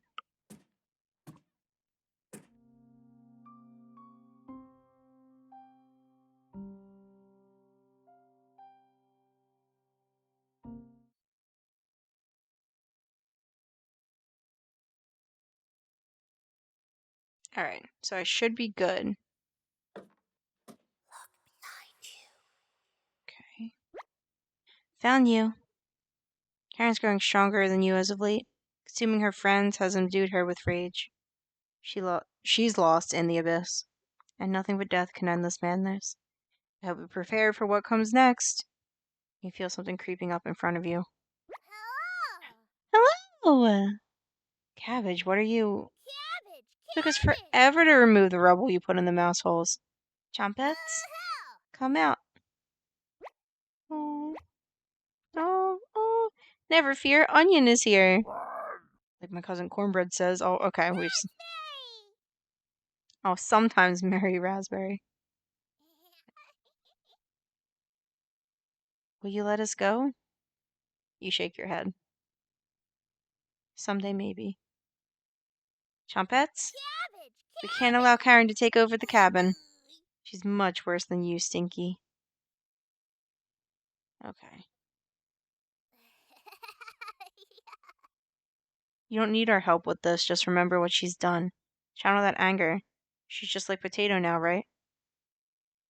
I'm still here, Cabbage. And as punishment for earlier, we're locking you in the room again, Potato. Oh, no Chompette trial needed. You got company down here, Potato. One of us should hide the key. Oh, shit. That's enough. No need to twist the knife. Good luck. Chompettes? Let's help out. The Chompettes get in position behind you, ready for what's next. You feel around the wall blindly and locate the light switch. Found you. Oh, she's alive.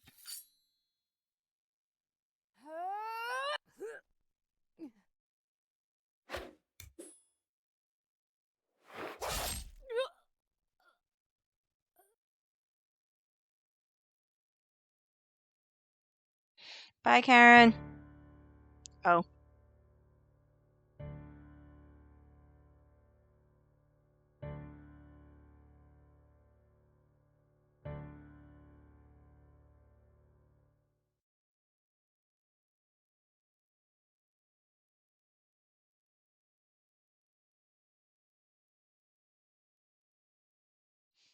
Turnip!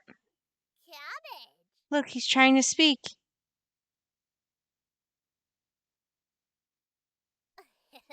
Don't be shy. Try again.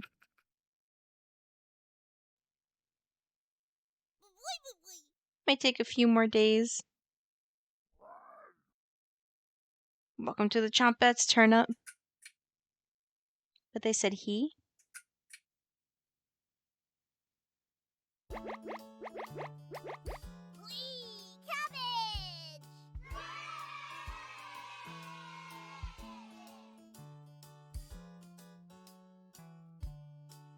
Oh, I'm missing 3 whole recipes, or 2 whole recipes I can count. Oh, there you go. Those are the pictures.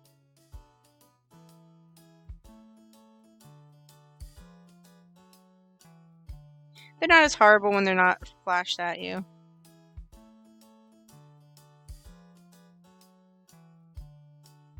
These are terrifying, by the way. Great. I love it. Oh, look at Gregor with the little lederhosen.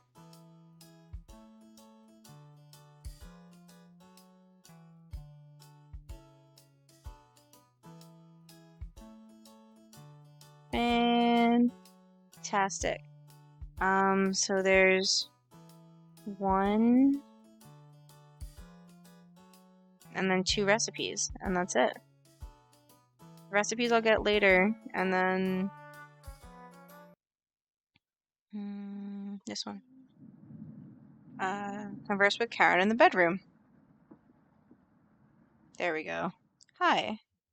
Keep this between us. I'm not giving Anatoly a choice today. He's going outside. Do I make myself clear? Anatoly is an adult who can make his own decisions. No, I'll say yes. Good. Thank you for understanding. Karen cracked a smile. It looks like Karen will remember that. Great. Oh, call everyone together.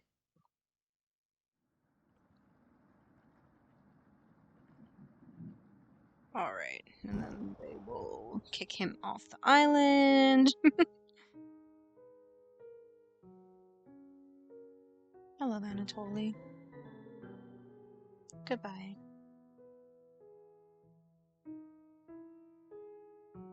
I do want to know what the truth is, though. I want to know a lot. Like, the actual backstories of all the Chompets.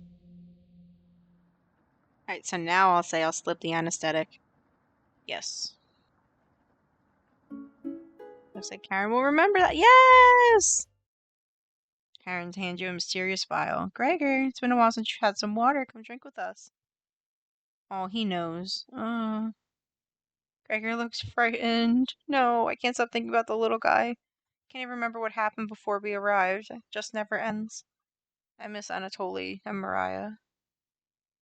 Let us toast to Anatoly and Mariah. They'll always be inside of us, Gregor. No! Can't change that now. Gregor begins to weep.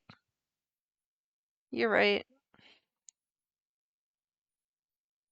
Eating raw meat is one of life's greatest gambles. No. Get awful sick, or Gregor slowly puts the meat into his mouth, ignoring the smell. He swallows each bite with a wince on his face. Oh no, trying not to get sick. I'll never forget the first time I met Anatoly. We were kids. I was chopping firewood outside his house. Anatoly brought over a butterfly net filled with them. He introduced himself and asked me if I wanted to hold one of the butterflies. I had never held one before. He told me not to crush it between my large paws. He did have miniature hands himself, so I get it. Anatoly. Oh. Karen, what did you put in this water? Would you do anything to save your friends, Gregor? Of course. Gregor's eyes start to droop. What the hell was Karen's liquid? I think it'd be best to have an early bedtime tonight. Let me help you onto the couch, Gregor. Yeah, thank you, Karen. Gregor passes out cold. Thank you. I'll do the rest. Oh no! Even if he screams, please ignore Gregor when he wakes up. Okay? You don't want to interrupt Karen with this. Yeah, no shit. You leave her alone, going into the bedroom and crawling into the bed Anatoly slept in. You fall asleep almost instantly.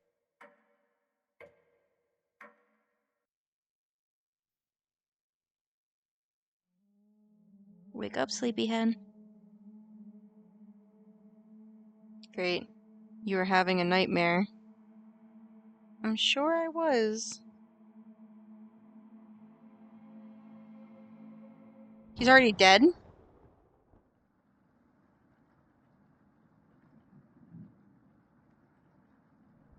Why is he already dead? Oh, I guess 'cause...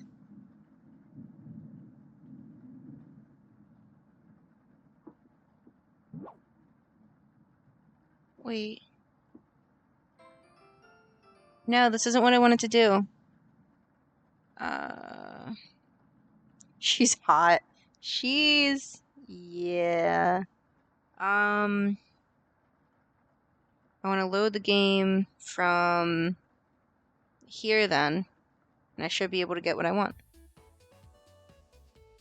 Of course, I have experience making meals.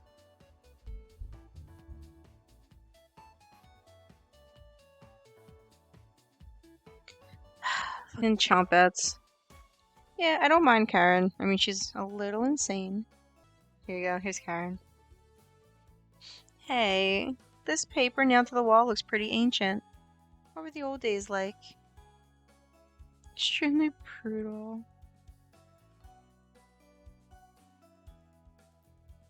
Oh, really? have to share the details with me later.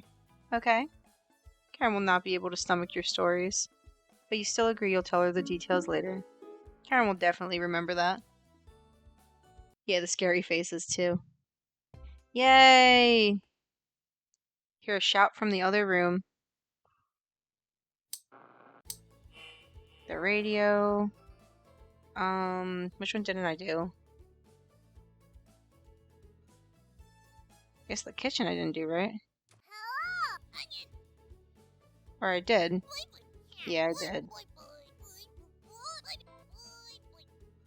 Yeah. Choo, choo, choo, choo.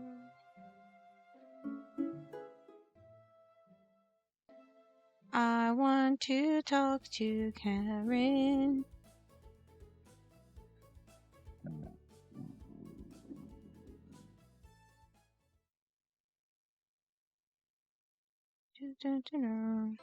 Yeah, the scary faces keep getting me though.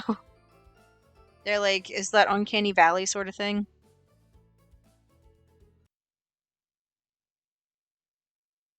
And at some point it's just like a hole in their head instead of an actual eye socket or a mouth, and it's creepy. It's so creepy. Alright, cool. There you go. Anatoly doesn't know his weather conditions from a hole in the ground. Karen's correct.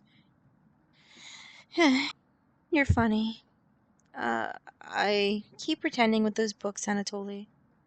Brutal, Karen. I found an old picture book in the living room, Anatoly. Let me know if you wanted small fry. Karen.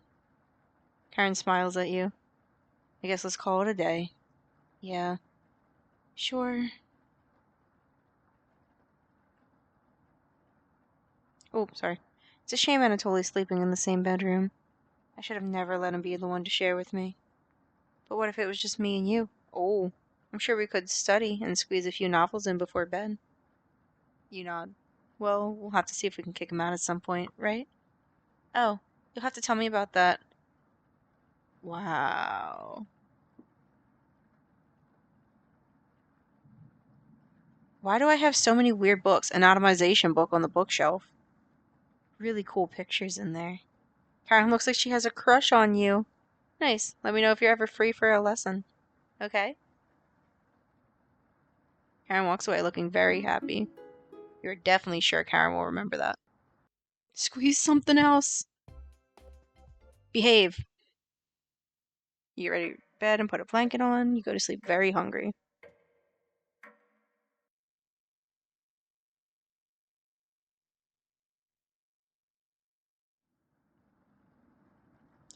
Karen.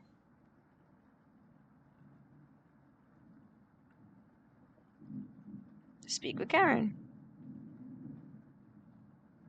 Yay. Looks like she's just slicing away at a block of wood. Hey, can I let you in on a secret?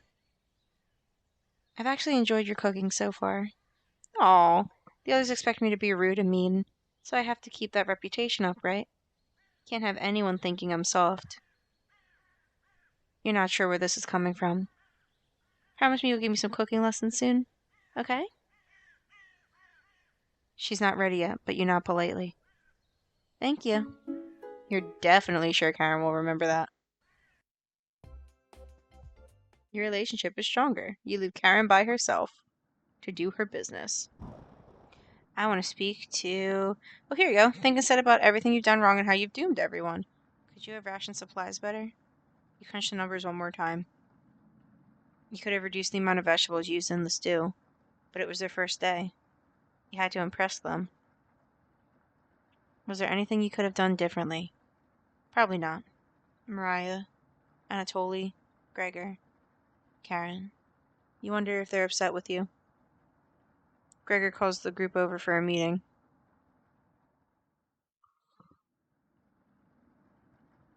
Dun dun dun. At what point does that little squirrel go away on Anatoly's shoulder? Here you go, talk with Karen in the bedroom.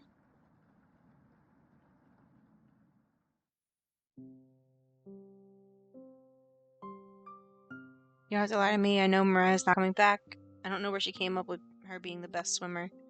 I guess the only one that would know would be Anatoly. Last summer, Anatoly would watch her swim from the shore. He could have been a lifeguard. Such a good swimmer.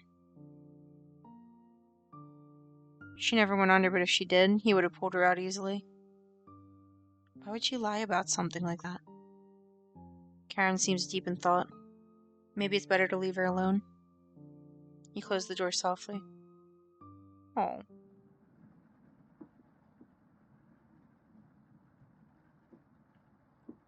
Oh, there you go, that's one. Don't be a crybaby. Onion, I was just playing with some of the toys in this drawer. You're far too old to be playing with any of them. You're never too old for toys. Anyway, need to attend a secret chompette meeting. Smell you later. Did I just find a random onion? He bounces out of the room. The drawer has various children toys in it.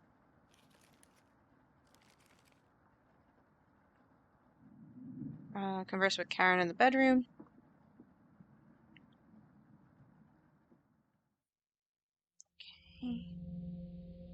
Okay. Yes. Did I do it? No, it's only 4.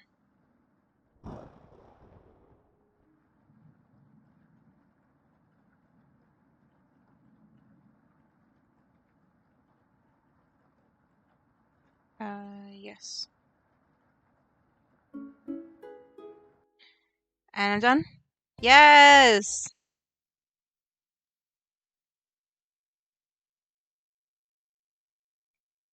So everything else should be good.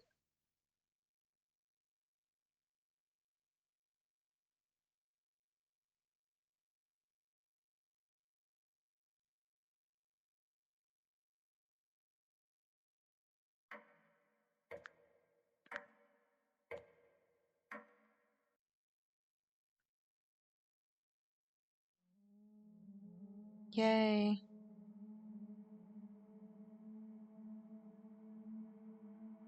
And then I'm supposed to treat him like shit.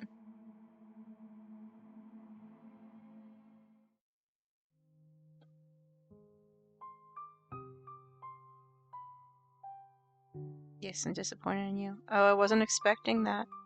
When it's time, don't let her torture me anymore. Please make it quick. I beg of you. I'm sorry, getting lightheaded. She's going to torture me again. You know that, right? Alright, we did this.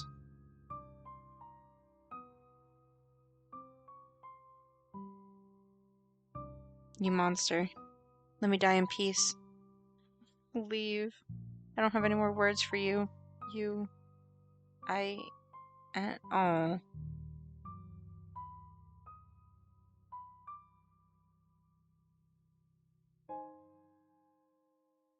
I didn't do that, though. Hello. Yes, Oh, the hide and seek. Okay.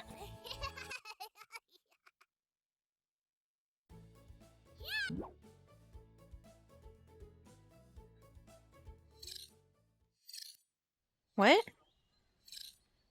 Looks like Karen's just slicing away a block of wood. Gregor's remains have been stored for safekeeping. Scrubbed all the blood out of the couch to save you the trouble. Can I help you? What are you whittling with that knife? A wooden knife. Do you want one? Yes.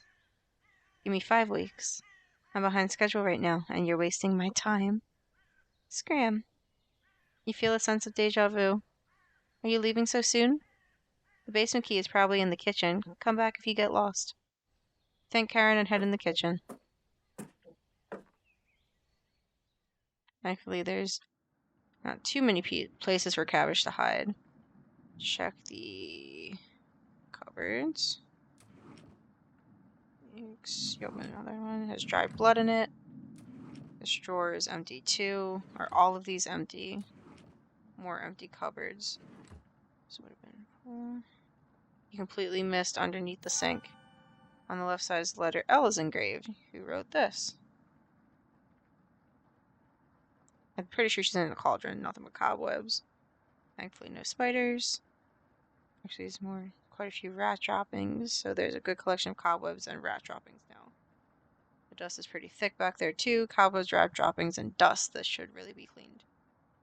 Yep, still filthy back here. You definitely aren't cleaning anything back here. You need to find cabbage. You need to find cabbage.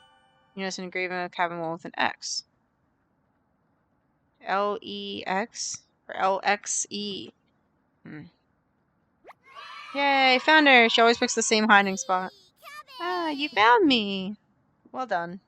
As leader of the Chompets, getting through mouse holes is a chore. Can't find any Chompets to push me through, so I guess you'll have to help me out. I was just joining the party, 4 Chompets to go. What's next, Cabbage? Glad you asked. Keep it up, you'll be a member of the Chompets in no time. You asked Cabbage about the basement key.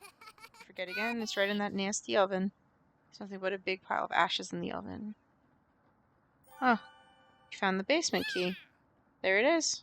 That's to the room where we found Potato. Check behind the cauldron for the other one. Got the basement entrance key. Let's go find Onion. He's hiding in the bedroom. She's making hide and seek far too easy. Chompet? Find Onion. Cabbage rolls down the hallway. Can't hurt to find Onion, right? Explore the bedroom.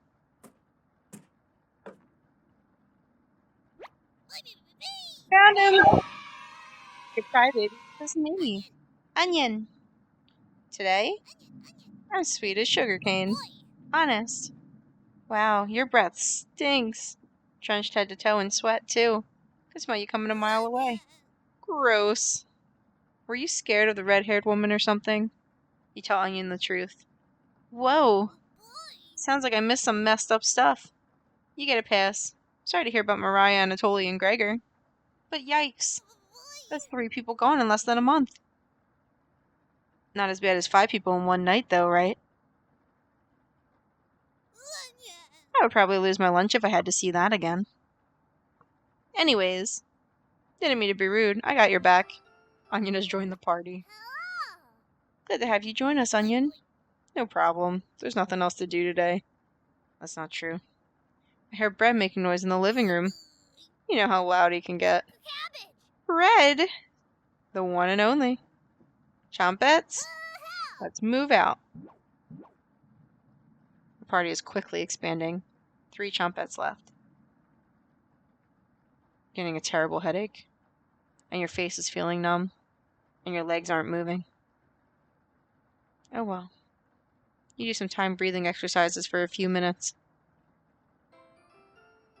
That seemed to help. See, this is what makes me think that he's not entirely immortal. You suddenly feel a second wind coming on. Time to get that bread. You proudly strut up to the living room, happy to be alive.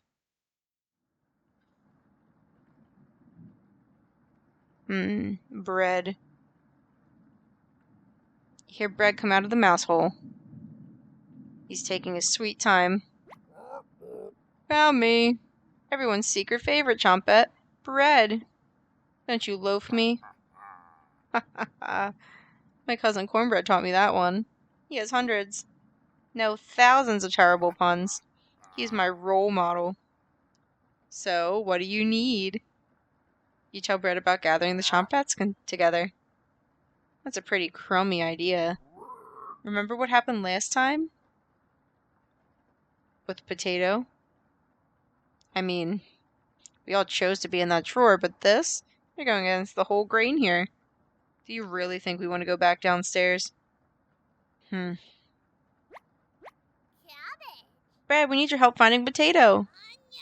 Missed you, big guy. Come help. I would never let the Chompets down. I need to pass my culinary quiz. I'm coming with you.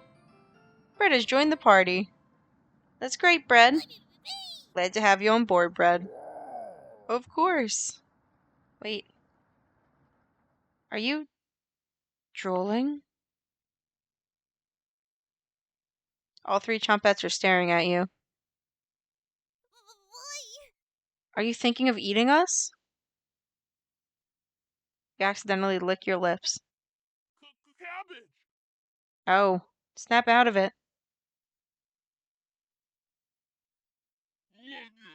You already ate. We're no good for that.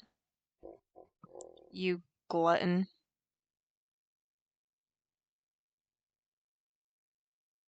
Did they pass out? Holy cow, get them up! So heavy.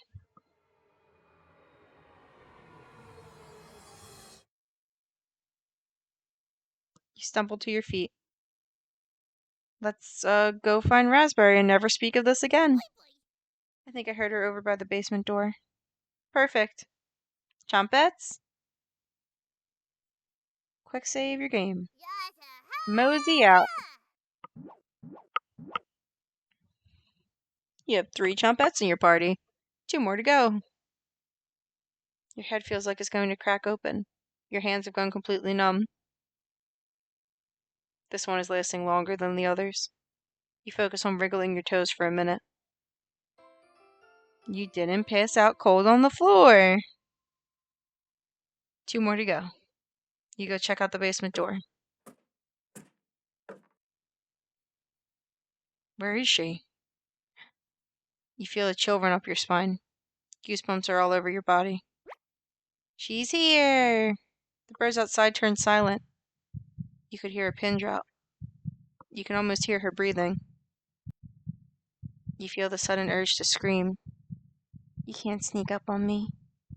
Don't ever try that again. Surprise! Found you, Raspberry. Oh wow, it's very nice to see you, Cabbage. We wouldn't leave you behind, Raspberry. Honest. We need your help finding Potato. Our combined Chumpet detective skills say he's in the basement. Oh yeah? Let's find Potato and get out of here. Raspberry has joined the party. 1 more to go. Don't worry, the basement is already unlocked. Oh crap, the red-haired woman is coming over. I'll quick save it here, and I'm gonna full save it here. No. Oh, I didn't mean to actually overwrite, whatever. Chumpets, let's hide out. All 4 Chumpets quickly escape. You pretend to be studying the basement door. You hear Karen creeping up behind you. Found you. You can see the knife out of the corner of Karen's dress. I don't know if I can wait any longer. Yes! Karen drops the knife to the floor, walking over to hold you in a loving embrace. I can't wait any longer. To tell you that, I love you. Karen looks into your eyes, laughing as she says it again. I love you. For the first time in ages, a genuine smile appears on your face. It was Karen all along. Your soulmate has finally been found. You create a new life together, devouring hundreds of men, women, and children. Laws and governments are powerless to stop your wrath. Investigations into the cabin always result in another meal for the both of you. Your partnership is beautiful. All that oppose you perish. Karen helps with butchering, so your arthritis gets relief. You work together beautifully, making the world a terrible place for future generations. One day, Karen becomes ill. You try everything to prolong her life, but none of the methods work. Karen can no longer walk around the cabin. Her condition worsens, keeping her bound to the bed. You bring her borscht daily, but she can barely eat a bite without coughing. She isn't able to keep down fresh cuts of meat anymore. She is seriously ill. One day, she calls you over to her deathbed between gasps for air. Her eyes are filled with terror, but it lessens once she sees you. Karen tries to say your name, but can't get it out. I love you. You nod, crying softly, as she tightly grips your hand in fear. Your tears fall on her dress as the last of Karen's air leaves her lungs. Her hand slowly lets go of yours, dropping to her side. You take the knife and wrap her hands around it, putting it in the middle of her chest. Karen.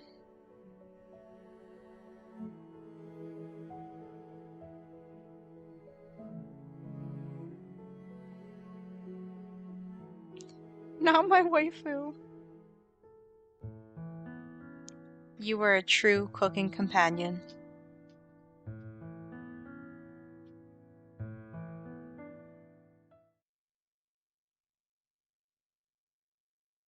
I'll tell you a story, but do you promise not to laugh? I almost died when I was 6. It was probably the coldest winter on record. My parents and I were snowed in. At first they had enough wood, but that ran out. My father, before their wedding day, he chopped down one of the biggest trees in the forest. He spent months whittling it down, cutting the pieces carefully, measuring the armrests so they fit perfectly, sanding it down so not even a splinter could come out. He named it Mother's Chair, and every Saturday he washed her feet while she sat in it, whistling a tune his grandmother taught him, looking deep into her eyes as he rubbed her ankles. It took him weeks of working on that in secret. He was hyperventilating while he dismantled it. Odin, stop. This is a moment. Each heavy breath was a foggy cloud. His tears were freezing to his cheeks. The fire only lasted 2 days, and later the frostbite turned his fingertips completely black. He cried almost as hard over his fingers as he did the chair. After a while, when the food was running out, he began to search every inch of our cabin, but he finally found what he was looking for. A little mouse. Holding it, wiggling in his hands, must have been painful. Between wincing, he divided it in two, one piece for me and one for my mother. How's that for a big breakfast? His corpse was the first I ever saw that was frozen solid. Thank you for listening.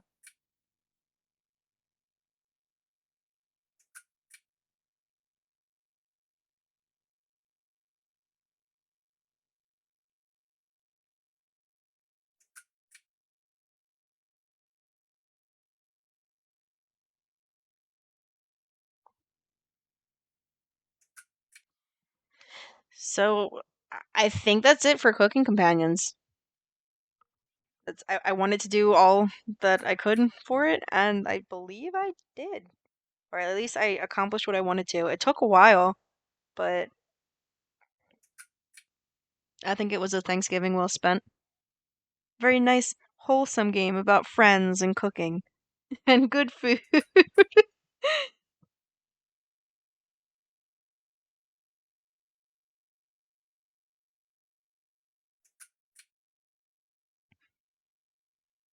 Yeah, but I was very, very hyped to play this. So,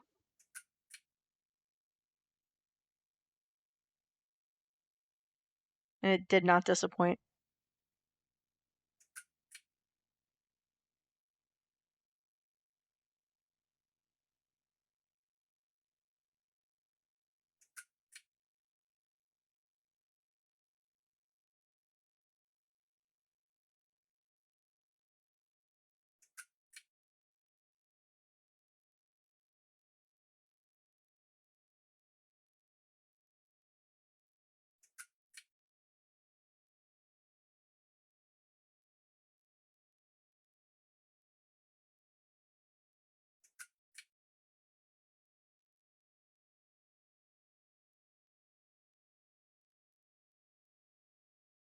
This is so ominous. And I know it's supposed to be ominous, but goddamn.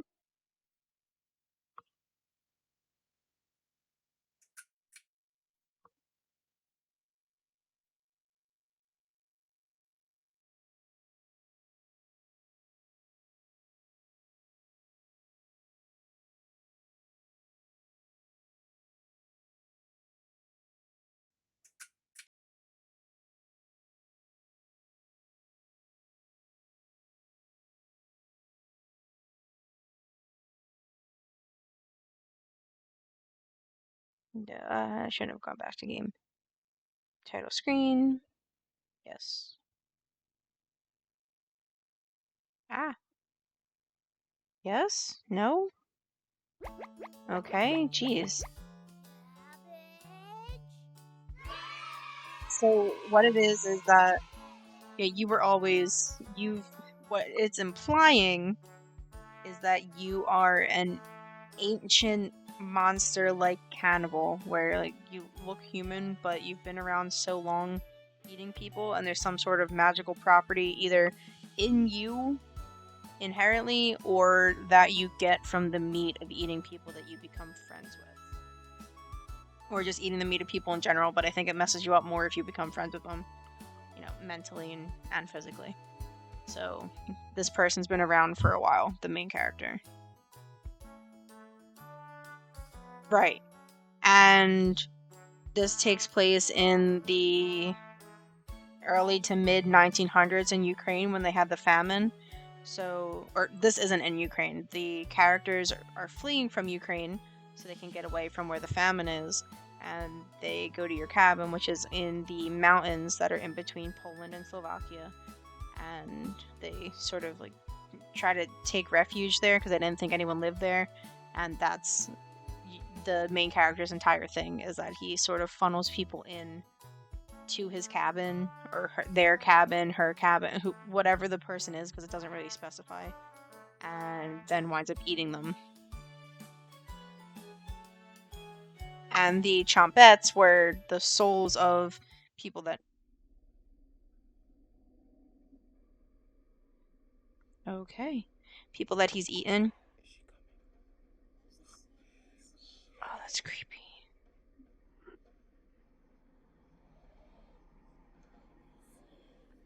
Can we not do that? Whatever. People that they've eaten that they don't want to let go of. So the spirits are coming to him in the form of silly, goofy fruits and vegetables. Like food. Coming to him in the form of foods. And they talk to him to guide him. Because otherwise they come in the form of the spirits that you see at the end. That are the ones with the weird faces.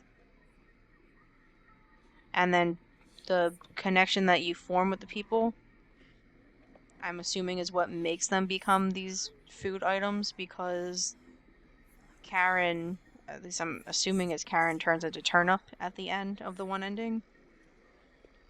But Turnip, they say, is he, so I don't know if it's just the soul and it doesn't matter. But I want more. I really want more. Let me... can I go back?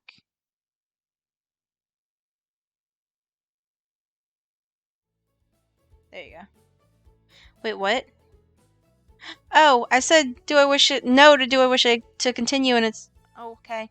Day is turning into night. Better head home and eat dinner.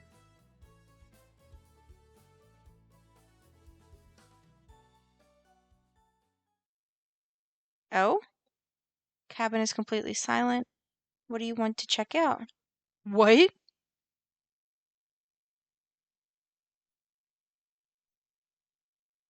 Look out the window? You're hungry and that's a waste of time. What do you want to check out? The bookshelf. You browse the shelf of books. All of these are too complicated and gross for you. You found a small note between two of the books. It's too difficult to open, though. Take another look at the subjects. Carpentry, metalworking, tailoring. I've done that before.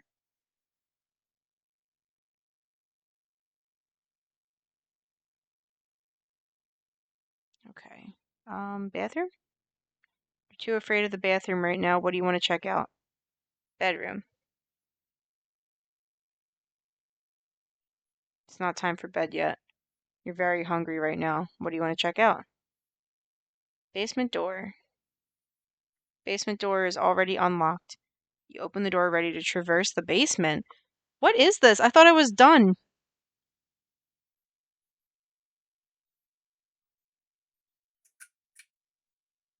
And look, we're here. Every Twitch and YouTube streamer.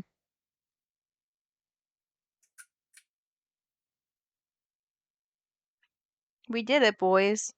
We've done it. Okay, cool.